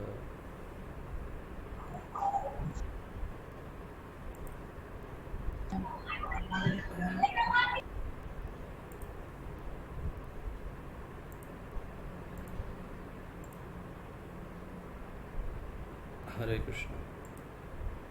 किसी का माइक अनम्यूट हो गया था शायद। तो अगला कौन सा है? हाँ ये कौन सा है? धर्म व्रत त्याग हुत आदि सर्व शुभ क्रिया साम्यम अपि प्रमादः। धर्म व्रत त्याग हुत अर्थात यज्ञ आदि सर्व शुभ क्रिया साम्यम अपि प्रमादः। क्या अर्थ है? हरे कृष्ण जप को वैदिक कर्मकांड में वर्णित पुण्य कर्मों के समान समझना। जैसे कि धर्म व्रत त्याग यज्ञ आदि करके जो शुभ क्रियाएं हैं कर्मकांड में बताई हैं, जिससे कुछ पुण्य मिलता है, ऐसा हरे कृष्ण महामंत्र को या भगवान के नाम को समझना ये भी अपराध है। भगवान का नाम कोई पुण्य कर्म नहीं है, वो मुक्ति प्रदाता भी नहीं है, वो तो भगवान का प्रेम देने वाला है। गोलोकेर प्रेम धन हरि नाम संकीर्तन। तो गोलोक का प्रेम धन है हरि नाम। तो उसे कोई वैदिक कर्मकांडीय पुण्य कर्मों के समान समझना भगवान के नाम को, ये भी अपराध है। और अश्रद्धधाने विमुखे अपि शृण्वति यस च उपदेशः शिव नाम अपराधः। तो अश्रद्धालु को कृष्ण नाम की महिमा का उपदेश करना, ये भी अपराध है। तो प्रभुपाद समझाते हैं भगवान नाम का जप कोई भी कर सकता है, परंतु प्रारंभ में उसे भगवान नाम का दिव्य शक्ति का उपदेश नहीं करना चाहिए, क्योंकि जो अत्यंत पापी है वे भगवत महिमा को धारण नहीं कर सकते, इसलिए उनको यह नहीं सुनाना ही अच्छा होगा। कि जो बहुत ही पापी हो, आप जानते हो कि ये नास्तिक ही है, तो उनको पहले से ही भगवान के नाम का महिमा समझाना अच्छा नहीं। पहले आप उनको प्रसाद खिलाइए, और प्रसाद जब खाएंगे धीरे धीरे धीरे शुद्ध होंगे, थोड़ा सा सुनने के लिए तत्पर होंगे, तो फिर धीरे से भगवान का नाम और उसकी महिमा आप उन्हें बता सकते हैं। तो अश्रद्धदाने विमुखे अपि शृण्वति यश च उपदेश, और जो अभक्त है उनके नाम से, उनके मुंह से भी भगवान का नाम नहीं सुनना चाहिए, ये भी यहाँ पर इसका अर्थ है। और यह च उपदेश शिव नाम अपराध, अर्थात कि ये बहुत बड़ा नाम अपराध माना जाएगा। और फिर श्रुत्वापि नाम महात्म्यम यह प्रीति रहितो अधमः। तो श्रुत्वा अपि नाम महात्म्यम यह प्रीति रहितो अधमः। तो यदि भगवान के नाम जप में पूर्ण विश्वास न हो और इसकी इतनी अगाध महिमा सुनने पर भी विषय आसक्ति बनाए रखे, तो वो भी एक नाम अपराध है, तो उसे अधम कहा गया है यहाँ पर। कि इतना श्रुतवादि नाम महात्म्यम, भगवान के नाम का इतना महत्व सुनता है और फिर भी सुनने के बाद भी उसे विश्वास नहीं होता है, तो ये अधम माना गया है। प्रीति रहित हो, अर्थात उसके हृदय में उसके भगवान के लिए या नाम के लिए प्रीति नहीं जागृत होती है, तो इतना पत्थर हृदय का है, कठोर हृदय का है कि उसे अधम समझना चाहिए, और ये भगवान का नाम अपराध है। तो ऐसा भक्तों के साथ न हो, उसकी सावधानी रखनी चाहिए। भगवान के नाम के जप में पूर्ण विश्वास न होना और इसकी इतनी अगाध महिमा सुनने पर भी विषयासक्ति बनाए रखना, ये नाम अपराध 10वां है। और प्रभुपाद जी ने 11वां नाम अपराध अंदर शामिल किया है अपनी ओर से, कि महामंत्र जप के समय या कीर्तन के समय ध्यान न देना, जप में ध्यान न देना, ये भी एक अपराध उन्होंने बताया। तो अब स्वयं को वैष्णव समझने वाले प्रत्येक भक्त को इन सब अपराधों से बचना चाहिए, जिससे अच्छा ये क्षमा कीजिए, इसमें संस्कृत लाइन भूल गया मैं। अहम ममादि परमो नामनी सो अपि अपराध कृत। तो यहाँ पर जो बताया ना कि भगवान नाम में जप में पूर्ण विश्वास ना होना और इसकी अगाध महिमा सुनने पर भी विषय आसक्ति बनाए रखना, विषय आसक्ति।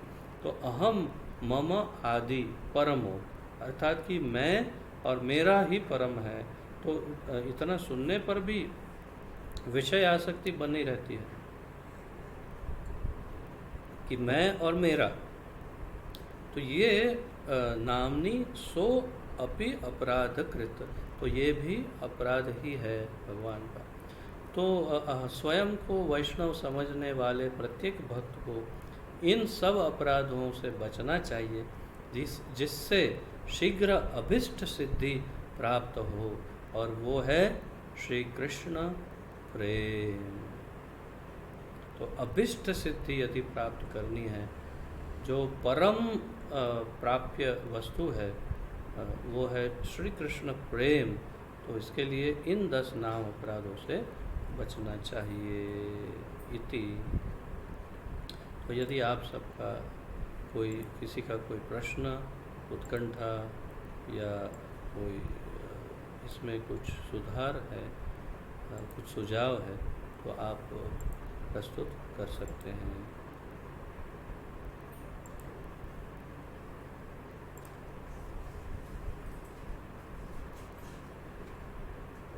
आज हमने काफ़ी सारी चर्चाएं की, बहुत सारे नियमों की चर्चा की, और विशेष रूप से 10 नाम अपराधों को बड़े विस्तार से आज हमने सीखा है। तो इसमें यदि किसी का कोई भी प्रश्न या उत्कंठा है तो प्रस्तुत कर सकते हैं।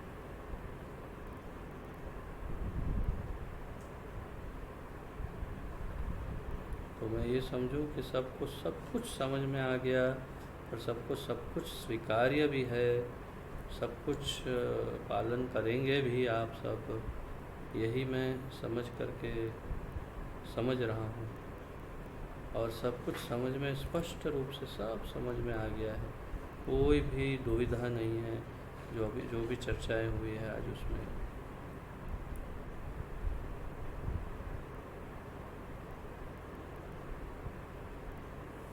बहुत ही उत्तम, क्या बात है, बहुत ही अच्छी बात है। बाद में यदि कुछ ध्यान में आए, अच्छा हाँ हाँ हाँ, कृष्णा माता जी का हाथ ऊपर हो गया, कुछ तो पूछना चाहती है शायद, पर आप तो दीक्षित भक्त हैं, आपको तो सब स्पष्ट होना चाहिए वैसे भी, फिर भी मैंने यहाँ से अनम्यूट किया है, आपको वहाँ से अनम्यूट करना होगा।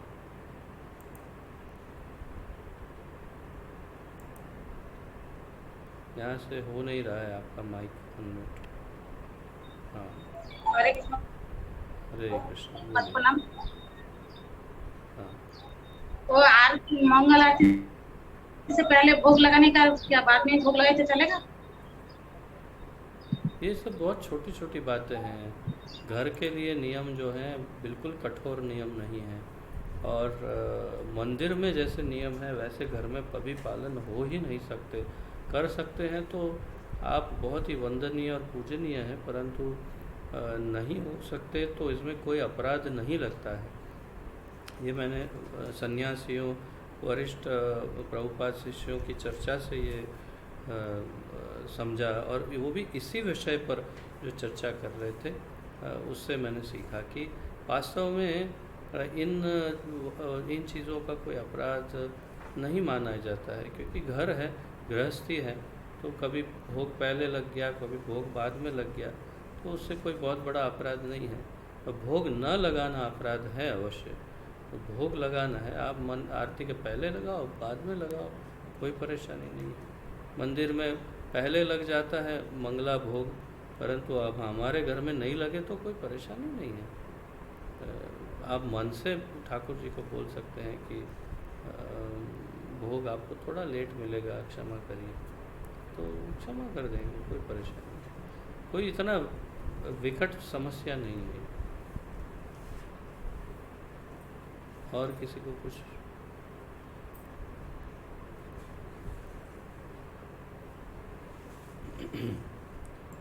हाँ माता जी, शांता माता जी,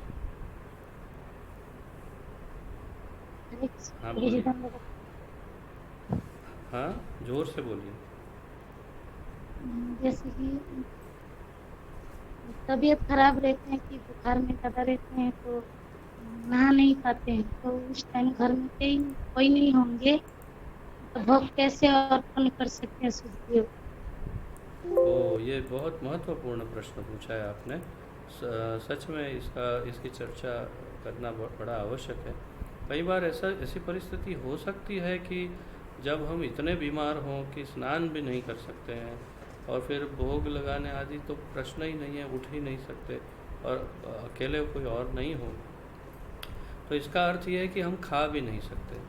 तो जब खा ही नहीं सकते तो फिर जो भी करना है सब मन से करना है। मानस पूजा का बड़ा महत्व है कलयुग में। तो आप सोते सोते मन से जो भी करना है, अर्पण करना है, पूजा करनी जो भी है, सब मन से करिए, और मन से भोग लगाइए, और मन से ही प्रसाद भी ग्रहण कर सकते हैं, क्योंकि वास्तव में संभव ही नहीं है, जब बिस्तर से ही नहीं उठ सकते तो क्या कर सकते हैं। हाँ, यदि कोई पड़ोसी वगैरह कोई आके कुछ दे जाते हैं या फल आदि है तो आप फल को भी ओम श्री विष्णु श्री विष्णु श्री विष्णु श्री कृष्णार्पणम कह करके ऐसे ठाकुर जी का जो फोटो है उसको ऐसे दिखा करके फिर ग्रहण कर सकते हैं। तो या कोई और पड़ोसी लेके आता है तो उसे आप भगवान को ऐसे बैठे बैठे अर्पण करके ग्रहण कर सकते हैं। पूरा विधि के साथ घंटी बजा के आप नहीं भोग अर्पण कर सकते तो कोई दोष नहीं है उसमें, मेरा तात्पर्य यही है। परंतु ये बहुत महत्वपूर्ण बात है क्योंकि ऐसा हो सकता है कि कई बार जब बहुत ज़्यादा बीमार हो और परिस्थिति ना हो घर में ऐसी और नहीं बना सकते खुद तो और भोग नहीं लगा सकते, स्नान भी नहीं कर सकते, तो फिर क्या कर सकते हैं? फिर ठाकुर जी बिल्कुल भी नाराज़ नहीं होंगे। उस मूल सार रूप में यही है। परंतु खाने पीने में कोई उसमें ऐसा ना हो कि हाँ चलो बाहर से कुछ प्याज लहसुन वाला आ गया या किसी ने भी बना के भेज दिया, तो ऐसा ग्रहण नहीं करना चाहिए। अर्थात ये नियम जो है कि प्याज लहसुन ना खाना, मांसाहार नहीं करना, उसमें चुस्त रहना चाहिए। परंतु भोग लगाने में आप थोड़ा सा उसमें फ्री हो सकते हैं, कोई बहुत बड़ी परेशानी नहीं है। फल तो बहुत ही आसानी से भोग लग जाएंगे, सोते सोते आप मन से ही उनको भोग लगा दीजिए, श्री विष्णु श्री विष्णु श्री विष्णु श्री कृष्णार्पणम बोल के फिर ग्रहण कीजिए, कोई परेशानी नहीं है। ठीक है, कोई इतना बहुत ही बड़ी समस्या नहीं है। परंतु वास्तव में अगर इतनी कमज़ोरी है कि नहीं नहा सकते, नहीं कर सकते तो, अन्यथा मैंने ऐसे भक्तों को देखा है जो मैं आपको करने के लिए कह नहीं रहा हूँ, जो देखा है वो कह रहा हूँ, जो कई बार जिनको दस्त हो जाते हैं, मतलब लूज़ मोशन, बहुत बार टॉयलेट जाना पड़ता है, तो अगर 25 बार जाते हैं तो 25 बार स्नान करके फिर बाहर निकलते हैं और अपना जो भी करना है वो करते हैं। ऐसे भक्तों को भी मैंने देखा है। और अगर 2 4 5 बार होता है और बॉडी लूज़ हो जाता है तो फिर नहीं नहाना है, तो फिर एक ऐसे कोने पे जाके बैठो जहाँ कोई वस्तुओं को छुए नहीं, जैसे प्लास्टिक की कोई चेयर पे बैठे हैं, अथवा फिर बहुत वीक हो गए तो फिर बिस्तर पे सो गए, तो फिर जब स्वस्थ हो जाए तो फिर चादर सब समेत सब कुछ धो करके शुद्ध करके गंगा जल अथवा गौ मूत्र से शुद्ध करना चाहिए सब चीज़। परंतु अगर उठ सकते हैं, शरीर चल सकता है, स्नान कर सकते हैं, तो भोग लगाना चाहिए। अगर आरती नहीं करेंगे तो भी चलेगा, परंतु भोग लगाना चाहिए। और नहीं लगा सकते तो भी कोई बात नहीं। आशा है मैं आपकी बात आपको समझा पाया ठीक से। ठीक है, और किसी का कोई प्रश्न या उत्कंठा? हाँ, तापस प्रभु। हरे कृष्ण प्रभु जी।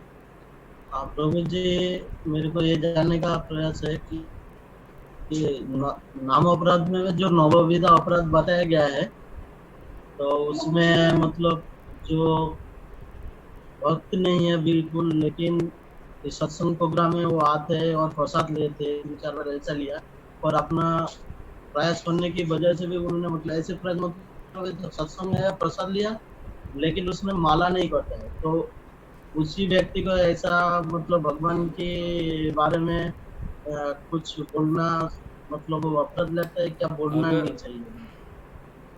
अगर वो आपके सत्संग प्रोग्राम में आता है, अगर प्रसाद लेता है और अगर सबके साथ बैठ जाता है तो वो नास्तिक नहीं है।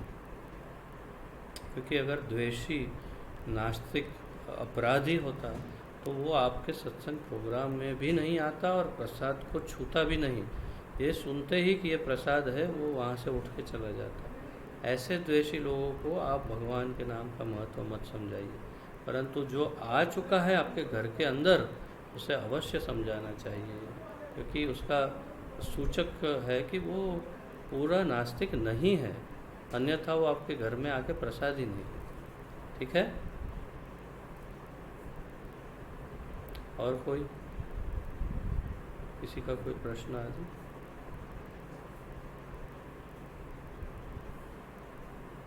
अच्छा, रिंकू माता जी। हरे कृष्णा प्रभु जी, चरण धन्यवाद। प्रणाम, जय श्री कृष्ण। जय। तो जिस घर छोटा बच्चा है तो रोज मतलब खाना बनाया, तो छोटा बच्चा प्रसाद बनाया, भोग बनाया, तो वो बच्चा ने प्रसाद खाने के लिए मतलब भगवान को नहीं दिया, उसका पहले वो सब रोता है खाने के लिए, उसको समझा तो जब भी समझता नहीं है तो क्या करने का। तो हाँ, वो जिसके ऊपर किसी की भी नज़र लग जाती है, जिसका आसक्ति जिस पे हो जाती है, उस वस्तु को भगवान को भोग लगाना नहीं चाहिए। और हमारे बच्चों को कभी बिना प्रसाद के कोई वस्तु खिलानी नहीं चाहिए।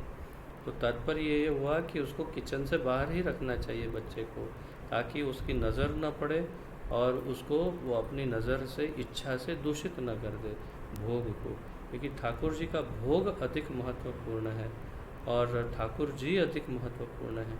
हम सब उनके दास हैं, सेवक हैं। तो बच्चा महत्वपूर्ण है, परंतु ठाकुर जी से अधिक नहीं। और अगर उसकी नज़र पड़ जाती है तो आप उसे खिला सकते हैं, परंतु फिर उसे विधिवत भोग नहीं लगा सकते भगवान को। कि आपने यहाँ तक कहा कि अगर उसके लिए रोता है बच्चा, मतलब उसकी बहुत ज़्यादा तीव्र आसक्ति हो गई उस खाने की वस्तु पे, फिर तो वो भोग लगने से रहा। इसलिए ऐसी वस्तु को भोग नहीं लगा सकते जिस पे बच्चा देख करके रोने लग गया है उसको कि चाहिए, उसको चाहिए।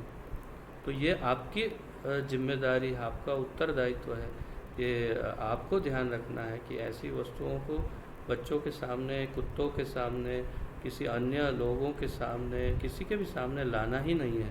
पहले ठाकुर जी को चुपके से भोग लगा देना है, फिर इस वस्तु को सबके सामने लाना है। ये आपका उत्तरदायित्व है। ठीक है, और किसी को कुछ?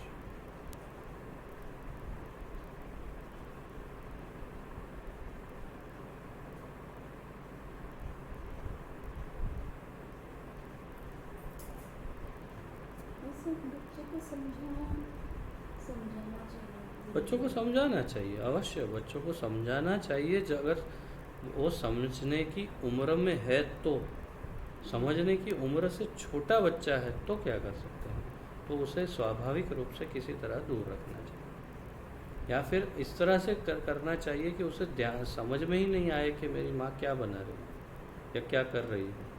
अगर उसके सामने लाएंगे उस भोग को तो नज़र पड़ेगी ना। और अगर समझने की आयु में आ गया है बच्चा, तो उसे प्रेम पूर्वक समझाना चाहिए कि ये भगवान का भोग है, इस पर आसक्ति नहीं बनानी चाहिए, अपनी नज़र नहीं डालनी चाहिए। आपको मैं क्या बताऊं, मेरी इस उम्र में भी, क्योंकि ये बद्ध शरीर, बद्ध इंद्रियां बहुत ही दूषित इंद्रियां हैं ना, तो इसलिए मेरी भी नज़र जो है इतनी शुद्ध नहीं है। अर्थात कि जैसे ही कोई भी ऐसी भोग वस्तु दिखती है, कुछ भी खाने की भोग्य वस्तु, तो एक क्षण के लिए, तो इतने वर्षों की आदत होने की वजह से कभी एक क्षण के लिए अचानक नज़र उस पर जाती है। तो ऐसी नज़र भी ना जाए, इसलिए मैं प्रयास करता हूँ कि अगर भोग लगा रहे हैं ये लोग, तो मैं प्रयास करता हूँ कि मैं उसके सामने ही ना देखूँ। मैं प्रयास यही करता हूँ कि मैं स्वयं उसके सामने देखता ही नहीं। अगर वो रूम में काम है, कुछ है, तो भोग लगने वाला है, तो मैं इस तरह से निकल जाना प्रयास करता हूँ कि मैं उसके सामने ना देखूँ। क्योंकि अगर कोई अच्छी वस्तु है, जैसे देखो कि आज पनीर की सब्ज़ी बनी है, पनीर, अरे तो गया काम से, भोग ख़त्म। तो फिर इसलिए हमें भी ज़रा ध्यान रखना चाहिए बड़ों को। तो फिर बच्चों को तो कैसे समझा सकते हैं, उनकी इंद्रियां तो बिल्कुल अपने वश में नहीं होती। तो उन्हें प्रयास करें ये समझाने का, नहीं समझे तो फिर उनसे दूर रखना चाहिए इन वस्तुओं को।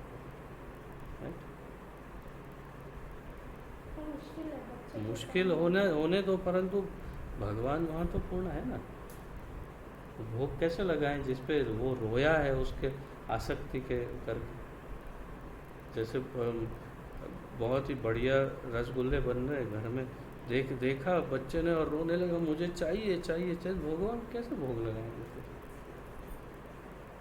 वो भी मुश्किल है ना, ये बात है। हाँ बोलिए। हरे कृष्ण। जैसे कि भोग बना रहा है और जैसे ऋतिक है वो ऐसा सोचता है, बोले मामी मुझे कुछ दो, लेकिन रिको ना बोलता है और देता भी नहीं, उसको मतलब भोग की नजर नहीं आता क्योंकि बाहर से वो ऐसा बोलता है। लेकिन प्रभु जी ऐसा हो नहीं सकता है, जो भोग बना रहा है उसमें से पहले ठाकुर जी को लेके साइड में, पहले भोग लेके बना के साइड में भोग लगाने से पहले मतलब उसको तैयार नहीं करे, हो ऐसा भी नहीं है। सकता है, ऐसा नहीं हो सकता, ऐसा नहीं हो सकता। ये कुत्ते बिल्ली गाय के लिए करते हैं हम, कि रोटी पहले साइड पे निकालते हैं, पहले हम खा लेते हैं और बाद में गाय को रोटी डालते हैं।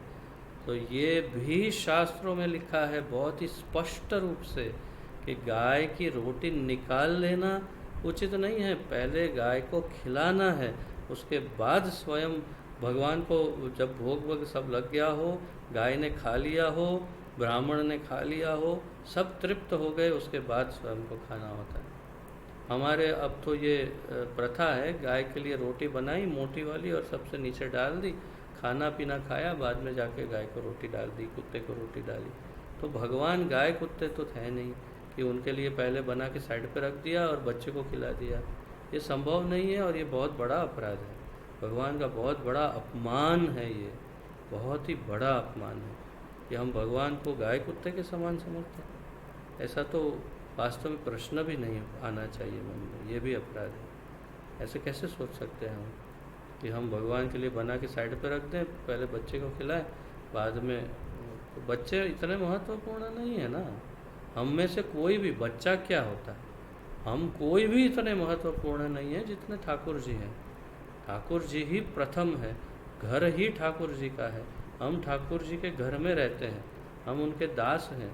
तो हमारे, हमसे कहीं कहीं हम तो महत्वपूर्ण है ही नहीं, महत्वपूर्ण तो वे ही हैं।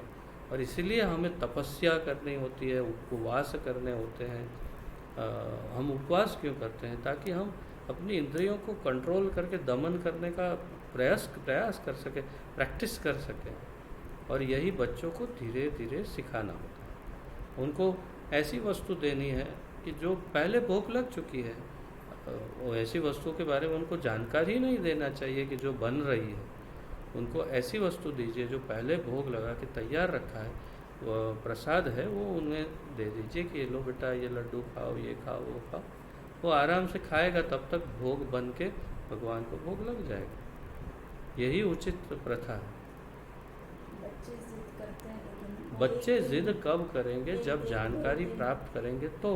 नहीं, एक दिन 2 दिन रोएंगे, 3 दिन रोएंगे, लेकिन ऑटोमेटिक हाँ, बच्चे 1 दिन 2 दिन 3 दिन रोएंगे, 5 दिन के बाद समझ जाएंगे कि यही प्रथा है, मेरे घर में यही प्रथा रहेगी और मुझे अगर प्राप्त करना है तो मुझे इंतज़ार करना ही पड़ेगा। इसलिए बच्चों को कैसे भी करके ये समझाना होगा कि पहले ठाकुर जी हैं, फिर हम सब हैं। अगर ये प्रशिक्षण नहीं देंगे तो हमारे बच्चे जो हैं उनके संस्कार, भक्तों वाले संस्कार डेवलप नहीं होंगे।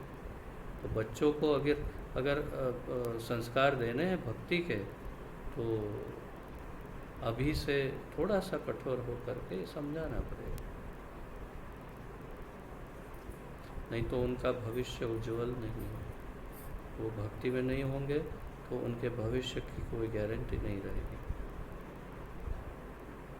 चाहे आप पूरी पृथ्वी का धन उनको दे दो, फिर भी उनका भविष्य उज्जवल होने की गारंटी नहीं है। आप ये क्या कोरोना से देख ही रहे हैं। ठीक है, और किसी का कोई प्रश्न अथवा उत्कंठा? हाँ, मैं देख रहा था कि मिथुन प्रभु और माता जी कुछ डिस्कस कर रहे थे आपस में। हाँ, आप अनम्यूट करिए।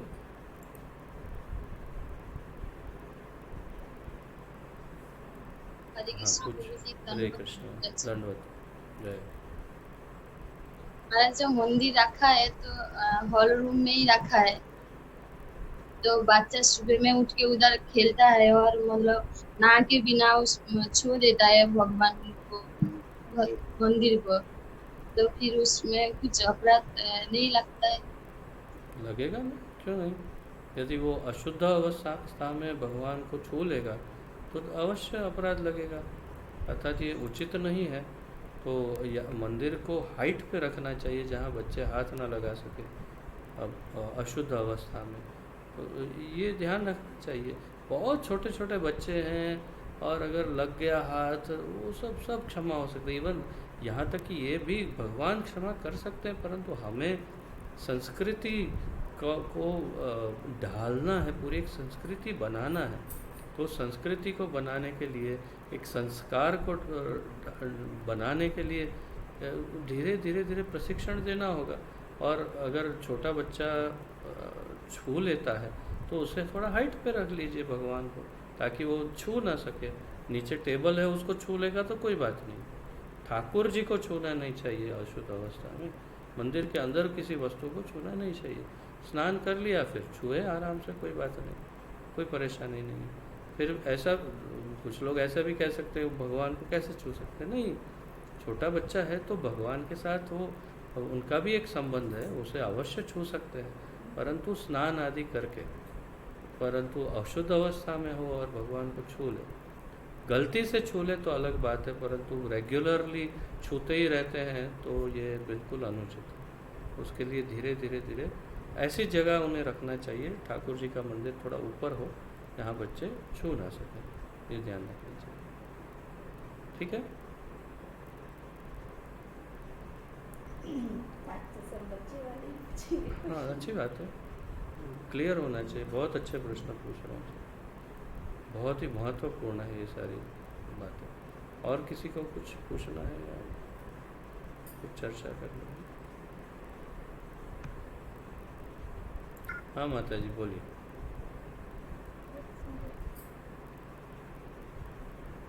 हरे कृष्ण। बोलिए माता जी। प्रभु जी, जैसे कि शाम होने के बाद अगर गाय घर के आगे आते हैं, हमें रोटी नहीं खिलाना चाहिए। इधर बोलते हैं कि अशुभ माना जाता है, इसका बारे में थोड़ा जानकारी। सच बताऊं तो मुझे इसका ज्ञान नहीं है, मैंने कभी नहीं सुना है ऐसा कुछ, और मुझे ज्ञान नहीं है कि शाम होने के बाद गाय को रोटी नहीं खिलाना चाहिए। मैंने ऐसा सुना नहीं है, मैंने सुना नहीं है, और जिस विषय पे सुना नहीं है उस पर चर्चा मैं कैसे करूं? तो मुझे जानकारी प्राप्त करनी पड़ेगी। मैं किसी ऐसे विशेषज्ञ जिनको इसका ज्ञान हो, उनसे पूछताछ करके फिर आपको बता सकता हूँ, परंतु मैंने कभी ऐसा कुछ सुना नहीं है, इसलिए मैं कोई टिप्पणी भी नहीं करना चाहता। किसी विशेषज्ञ को पूछेंगे और फिर आपको बताएंगे कि ऐसा कुछ नियम है कि शाम को गाय को नहीं खिलाना चाहिए। मेरी जानकारी में नहीं है ऐसा कुछ, पूछ के फिर बताएंगे। विशेषज्ञ को पूछ के भी बताना चाहिए, जो नीति नियम शास्त्रों में बताए वही बताने चाहिए, तो वो हम पूछ के बता देंगे। ठीक है? और किसी का कोई प्रश्न?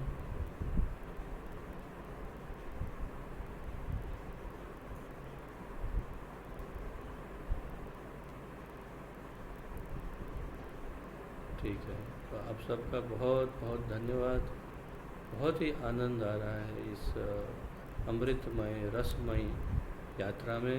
आप सब ऐसे ही साथ रहिए हमेशा, और हमें आपका ये ऑनलाइन संग प्रदान करते रहिए। बहुत बहुत धन्यवाद आप सबका। श्रील रूप गोस्वामी प्रभुपाद की जय। श्रील भक्ति वेदांत स्वामी श्रील प्रभुपाद की जय। श्री भक्ति रसामृत सिंधु की जय। गुरु महाराज की जय। आप सब भक्तों की जय हो। हिताय गौर प्रेमानंदे हरि हरि बोल। आप सबको दंडवत प्रणाम। हरे कृष्ण। बहुत धन्यवाद आप सब।